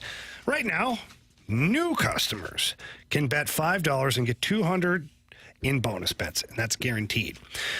Plus, all customers who bet $5 will get $100 off NFL Sunday Ticket from YouTube and YouTube TV. Well, it pairs perfectly, doesn't it? You get FanDuel, incredible. you get NFL Sunday Ticket, and we've all seen NFL Sunday Ticket. You get all the games, you get the Red Zone channel, all that. It is fantastic, and so is FanDuel. Now is the best time to join FanDuel. The app, it's easy to use. Safe, secure. When you win, you get paid instantly. Everything from point spreads to player props to Super Bowl futures, live betting. They've got it all. Visit FanDuel.com/fast. Kick off the NFL season with an offer you won't want to miss. Again, FanDuel.com/fast. FanDuel, the official partner of the NFL. 21 and older, present in Illinois. First line real money wager. Only $10 first deposit required. Bonuses are now withdrawable. Bonus bets expire 7 days after receipt. Restrictions apply. See terms at FanDuel.com/sportsbook. Gambling problem? Call 1-800-GAMBLER. NFL Sunday Ticket offer ends 9/18/23. No refunds. Terms and embargoes apply. $100 off NFL Sunday Ticket, not YouTube TV. YouTube TV base plan required to watch YouTube TV. Redemption requires a Google account and current form of payment. Commercial use excluded. Subscription renews. Cancel anytime.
ESPN Sports Center.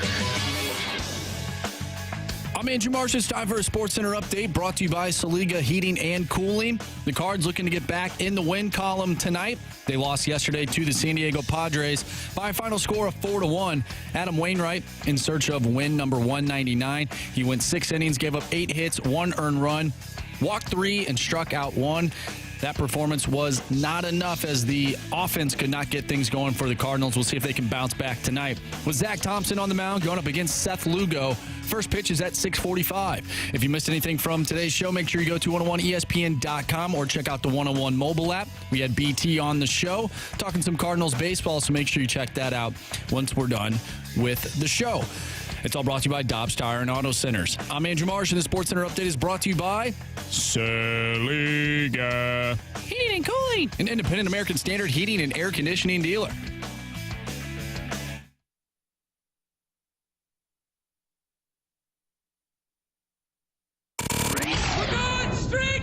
I want to hit baseballs. All of my successes depend on me. You ready to hit? The hits just keep on coming. And his first big league hit is a bullet up the middle. All right, time for Beat the Streak here in the Fast Lane on 101 ESPN. Our guy Nick is back. What's up, Nick? Hey, buddy. How you doing?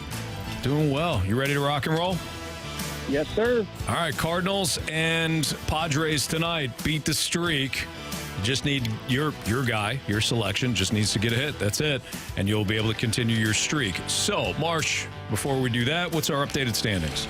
Yeah, so you have a streak of 4 as well as me. I also have a streak of 4. Jamie is back in the streak column, I guess, if you want to call it that. And Nick as well. We all got hits yesterday. All right. So we also same Padres. We all yes, we did. All right. I'm going to go with Ha-Seong Kim for my selection. I got Kim tonight. I was thinking about going back to Fernando Tatis Jr., but I'm gonna shake it up a little bit here. I'm gonna go with Kim. Here's my number 1. Ah, good job, Anthony. Sorry. You do that a lot, Anthony. Apparently, yeah. Well, Nick and I, we think the same. Don't insult Nick like that. A couple of geniuses, Nick and I. Marsh, who do you got? I think I'm going to go with Richie Palacios. I don't think he's playing tonight. Going with Richie Palacios. Okay. Marsh shaking it up as well. Nick, you got everybody here. Every big hitter. Yep. I'm gonna go with Big Sunday, Goldschmidt. Okay, not a bad choice there. And Jamie. Wow. I'm doubling down. Nolan Gordon. Is that who you took for home run? Yeah. All right. He's third at bat tonight. Bottom of the first inning. He's going yard. That's Okay. it. There you go. 2 for 1 special right there. Jamie's calling it. Jamie's got Nolan Gorman. Our guy Nick has got Paul Goldschmidt. Marsh took Palacios, and I took Kim. There's your Beat the Streak players for tonight. Nick, hopefully you get a chance to talk to you tomorrow, man. Yes, sir. You guys have a great one. All right, you too. Good luck. Bye-bye. Bye-bye. All right, there you have it. We've been doing this each and every day here in the Fast Lane over the last, I don't know, couple of shows. Kids are excited. Kids are real excited. Why wouldn't they be? Dad took Goldschmidt. Dad got Goldie. He's lucky he didn't get the kids' opinion. Yeah, but because kids are excited no matter what. It doesn't seem to help. Dad's off the line now. They can finally curse eat of the dinner. kids. Yeah, it is. It has been. And Beat the Streak, it certainly has been. Terrible, Anthony. You said it. I just agreed. One thing to look for, each team in the NFC North today, and I think that Jamie should have honors, and we should go with the Detroit Lions to lead off. What are we looking for? One thing to look for? One thing you're keeping an eye out for in the NFC North, your Detroit Lions. Well, I think the offense is something that, I don't know if they overachieved or that's what the offense really is last year. So I guess I'm keeping an eye on the defensive side of the ball this year. I want to see how good the Lions can be defensively. We know they're not going to be a shutdown defense in the NFL, but can they be in the top half of the league? Because if they can put up the numbers offensively that they did last year with a team that's in the top half defensively, they're going to win that division. I think that's fair. And so that's what I'm looking at right now is the team defense overall. Can they be in the top half of the NFL? I like that a lot. Marsh, Lions. Yeah, I'm looking to see if they can live up to the expectations that everybody's sort of giving them right now. They're the team to beat in the NFC North. Obviously, last year they had a strong ending to the season. They played spoiler last year. They actually could have made the playoffs, but I'm wanting to see if they can keep this going and end up living up to the expectations that a lot of people have for them. I think what Jamie said, and I like your expectations statement, Marsh, because you're right. Lions. Anytime Lions fans get excited, I mean, you're disappointed constantly. But what Jamie said about the defense, which finished 28th in DVOA last year, that's like the advanced metric for defense, 28th out of 32 teams. Not great. But they spent some money on their secondary in the offseason. They brought in Cameron Sutton and Emmanuel Mosley for corners. They got C.J. Gardner-Johnson, although he was hurt early in training camp. They also used their second-round pick on Brian Branch, who can play in the slot and play a little safety. So they should be upgraded from a secondary standpoint. They got Aiden Hutchinson to lead their pass rush, but can guys like Charles Harris, can he step up? They still had a lot of questions defensively. But to Jamie's point, if that offense is good again, and the Lions can finish 15th or 16th as opposed to 28th, then you should have something. And I like your statement, Jamie. Then they should win the division. All right, Marsh, Chicago Bears. One thing to look for. Wow. I think another can this person live up to the expectations? The Lions, it was a team. I think with the Bears, it's Justin Fields, and everyone has a ton of expectations for Justin Fields. I don't think he's going to live up to the expectations just because of the team around him. I think a lot of people think that he'll be what Jalen Hurts was last year. I think Jalen Hurts was surrounded by a much more talented team than Justin Fields is. So I think the one thing to look for is if he can throw the ball downfield and stay in the pocket instead of just scrambling around and doing all these things. So at some point, it's not going to work. I agree. I think that when it comes to the Bears, the biggest thing is, did you put the cart before the horse? We, as media and fans, did we put the cart before the horse when it comes to Justin Fields? He's not Jalen Hurts. It's unfair to compare him to Jalen Hurts. Just because Jalen Hurts was kind of like that guy that just managed games. The one year the Eagles went to the playoffs and got blown out in Tampa, and then turned into, a guy that could have won the Super Bowl MVP had the Eagles won last year against the Chiefs. Just because he had that rise doesn't mean that Justin Fields has that same talent around him. He doesn't. The defense, the Eagles' defense is outstanding. The Bears' defense is going to be a bottom 5 defense again. That offensive line has improved, but improved marginally. You were talking about maybe instead of bottom 10, they're 16th. They're average. The weapons around him have improved, but it's more so than that. You can't just say, hey, you had a DJ Moore, you're good now. So that's my question. Can Justin Fields improve as a passer, and will that improvement be enough to satisfy the hype machine? Because he may make improvements, and the Bears still stink, and everybody's like, Justin Fields is a bust. No, he actually made some improvements, but he was just overhyped coming into the year. How about you for Jamie? Yeah, you guys have nailed it. Same thing, yeah. Justin Fields. Justin Fields, for me, what can he accomplish with this offense? And I guess I'll go Justin Fields / coaching staff. Mm-hmm. What are they able to unlock with Justin Fields? What are they able to add as far as, weapons that are available for him? Maybe some of the play calling, whatever it is. It's about Justin Fields and the offense this year. All right, Green Bay Packers, Jamie. Jordan Love. That's it. For me, it's Jordan Love. I know you seem to think that he's better than everybody thinks. I'm just not there yet. I'm just not there. He hasn't taken enough snaps at the NFL level for my liking. Even preseason, you think about it's like half the guys on the field are NFL players, half the guys aren't. Yeah. So you never truly get a real indication as to what you have. I think there's a lot of pressure on him. I know that Green Bay is not a big city. It's just a big football nation. And I think that he's going to feel the weight of that. He's coming in after Aaron Rodgers, who's coming in after Brett Favre, and now you're Jordan Love. I think all the pressure's on Jordan Love. Yeah, it's incredibly fair. I mean, even though I think that Jordan Love is going to surprise people this year, doesn't mean that what you're saying, Jamie, and that we haven't seen it yet. He's got to prove it. That's all fair. I think the Packers are going to be better than what we think, but can Jordan Love prove it? Can Matt LaFleur prove it? Matt LaFleur's got a lot to prove now. This is the first year without Aaron Rodgers, and a lot of people are like, well, Mike McCarthy was made by Aaron Rodgers. Mike McCarthy won a Super Bowl. Matt LaFleur, it's all Aaron Rodgers. Now he has an opportunity to prove it with Jordan Love. And I imagine he signed off on the Jordan Love selection a couple of years ago, so he's going to have an opportunity to prove that he can win without Rodgers. How about you, Marsh? That's what I have. I have Matt LaFleur without Aaron Rodgers. Do they get worse? Does it get better because Aaron Rodgers was kind of a stickler? Certain things that he did not like about Matt LaFleur's offense. So I wonder now with the slate clean if Matt LaFleur can do what he wants to do with Jordan Love and the rest of that team. All right, back to you, Marsh. Last team. The Vikings. Well, their defense is not good, so I'll stay away from that. I want to see if Jordan Addison can be the weapon that the Vikings think that he can be, the number 2 wide receiver. And if he can be, does that help Justin Jefferson in terms of getting some defenders off of him?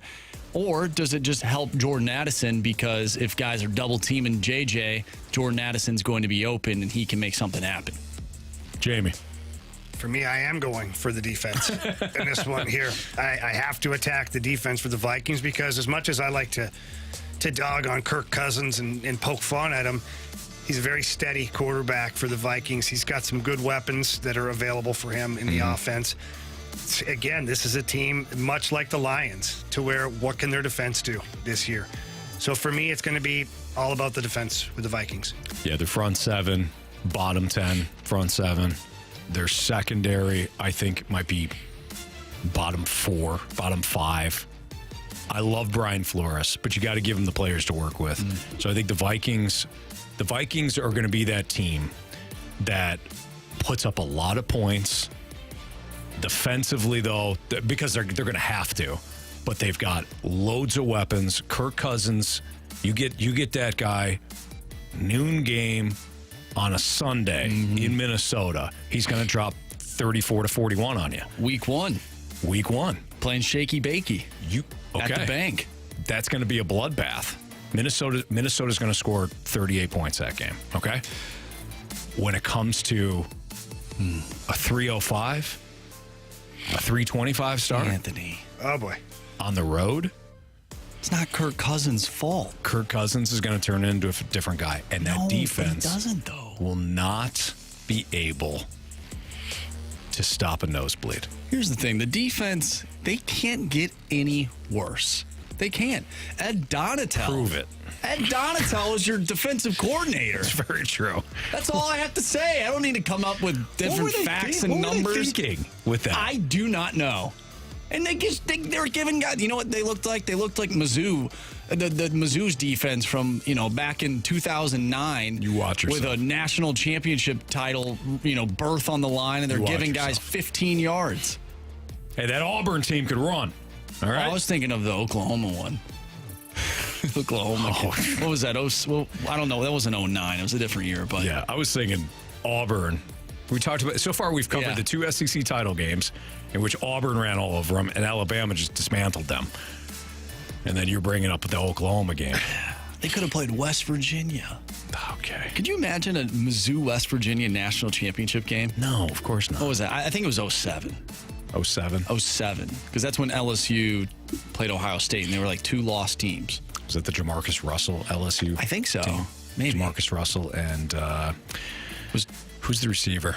Because they had a big-time receiver, too. Who was it? It's going to bother me. We'll look it up in the break. All right. We have what you missed, criticisms, compliments next on 101 ESPN.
Wainwright, the receiver for LSU that I couldn't think of.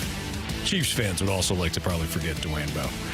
Wainwright on that 2007 LSU Tigers national championship team. Good job, Anthony. Yeah, thanks. That's thank Google. But thanks, Jamie. If you miss anything from today's show, you can always download the podcast at 101ESPN.com or your 101 ESPN mobile apps. All brought to you by Dobbs Tire and Auto Centers. Talked to BT today, talked to Cards and NFL and college football, all kinds of fun stuff. You'll hear about it on the old podcast. Marsh, what do you got for criticisms and compliments? All right, gentlemen, we had BT on earlier today, and you guys were talking about the offense. Jamie, you specifically asked BT about the FBI looking for that offense, and the 314 said, I just spit my water all over my desk. The FBI is looking for the offense? That's great. LOL.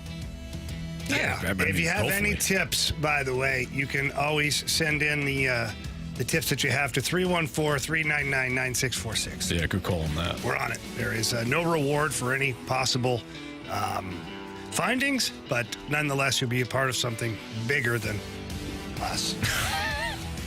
The reward will be the offense returning. Yeah. That'd be nice. From the 636, boys, 100% true story. My wife wakes up this AM and reads something on her phone. Indicates to me, wear closed-toe shoes by brush piles. It is copperhead baby season, and the little guys will bite toes, and they are poisonous. I inform her, actually, I think they're venomous. She indicated to me, don't be an a-hole. Good life lesson. It's kind of how I felt about the text line. That's incredible. Wow. Yeah. I mean, smart move to just pivot and let it go real quick. Yeah. But again, though, I do appreciate you holding her accountable for at least a millisecond. Well, we also was this a no Grant brought it in saying, hey, listen, there is like an actual wildlife. Yes. Yeah. It says poisonous as opposed to venomous. Really? Yeah. I did not know. Yeah, we needed that actually to get Grant his job back. Yeah. Is that what got him his job back? No, I was boycotting. Oh. Now, you didn't return on Friday. Were there riots outside? No, it's just we were boycotting. We weren't going to do the show unless Grant got his job back. I said I wasn't coming to do the show, period. Well, here's the thing, and though. I didn't. They guys said sure. you were going to do the same, but you showed up. Well, because Grant got his job back. Together. I mean, it was all... Yeah, I could have... It was done. Been notified. Nice. I mean, just come back, Jamie. Last one here from Robert. This is from our YouTube page. Robert usually sends in mic drops. He's active on the text line, but today he was on the YouTube page for the first time. He said, holy crap, first time watching the live stream on here. This must be what it's like for people to discover television after only knowing radio. And you guys aren't nearly as ugly as I'd imagined. That's a good point. Nice. Yeah, that's real good. Thank you for that. Good news, Jamie. We're not as hideous as Robert thought. It's a victory. It's a huge victory. Absolutely. No doubt. Okay. Thanks to Robert and everybody that listened today. We appreciate you. We've had a fun show. We'll be back tomorrow at 2 o'clock. Instant replay now from 6 to 7. So for Andrew Marsh and Jamie Rivers and Anthony Stalter, you're still traveling home. Make sure that you're safe. If you're already at home, again, thanks for listening. And we'll be back tomorrow here in the Fast Lane. See ya.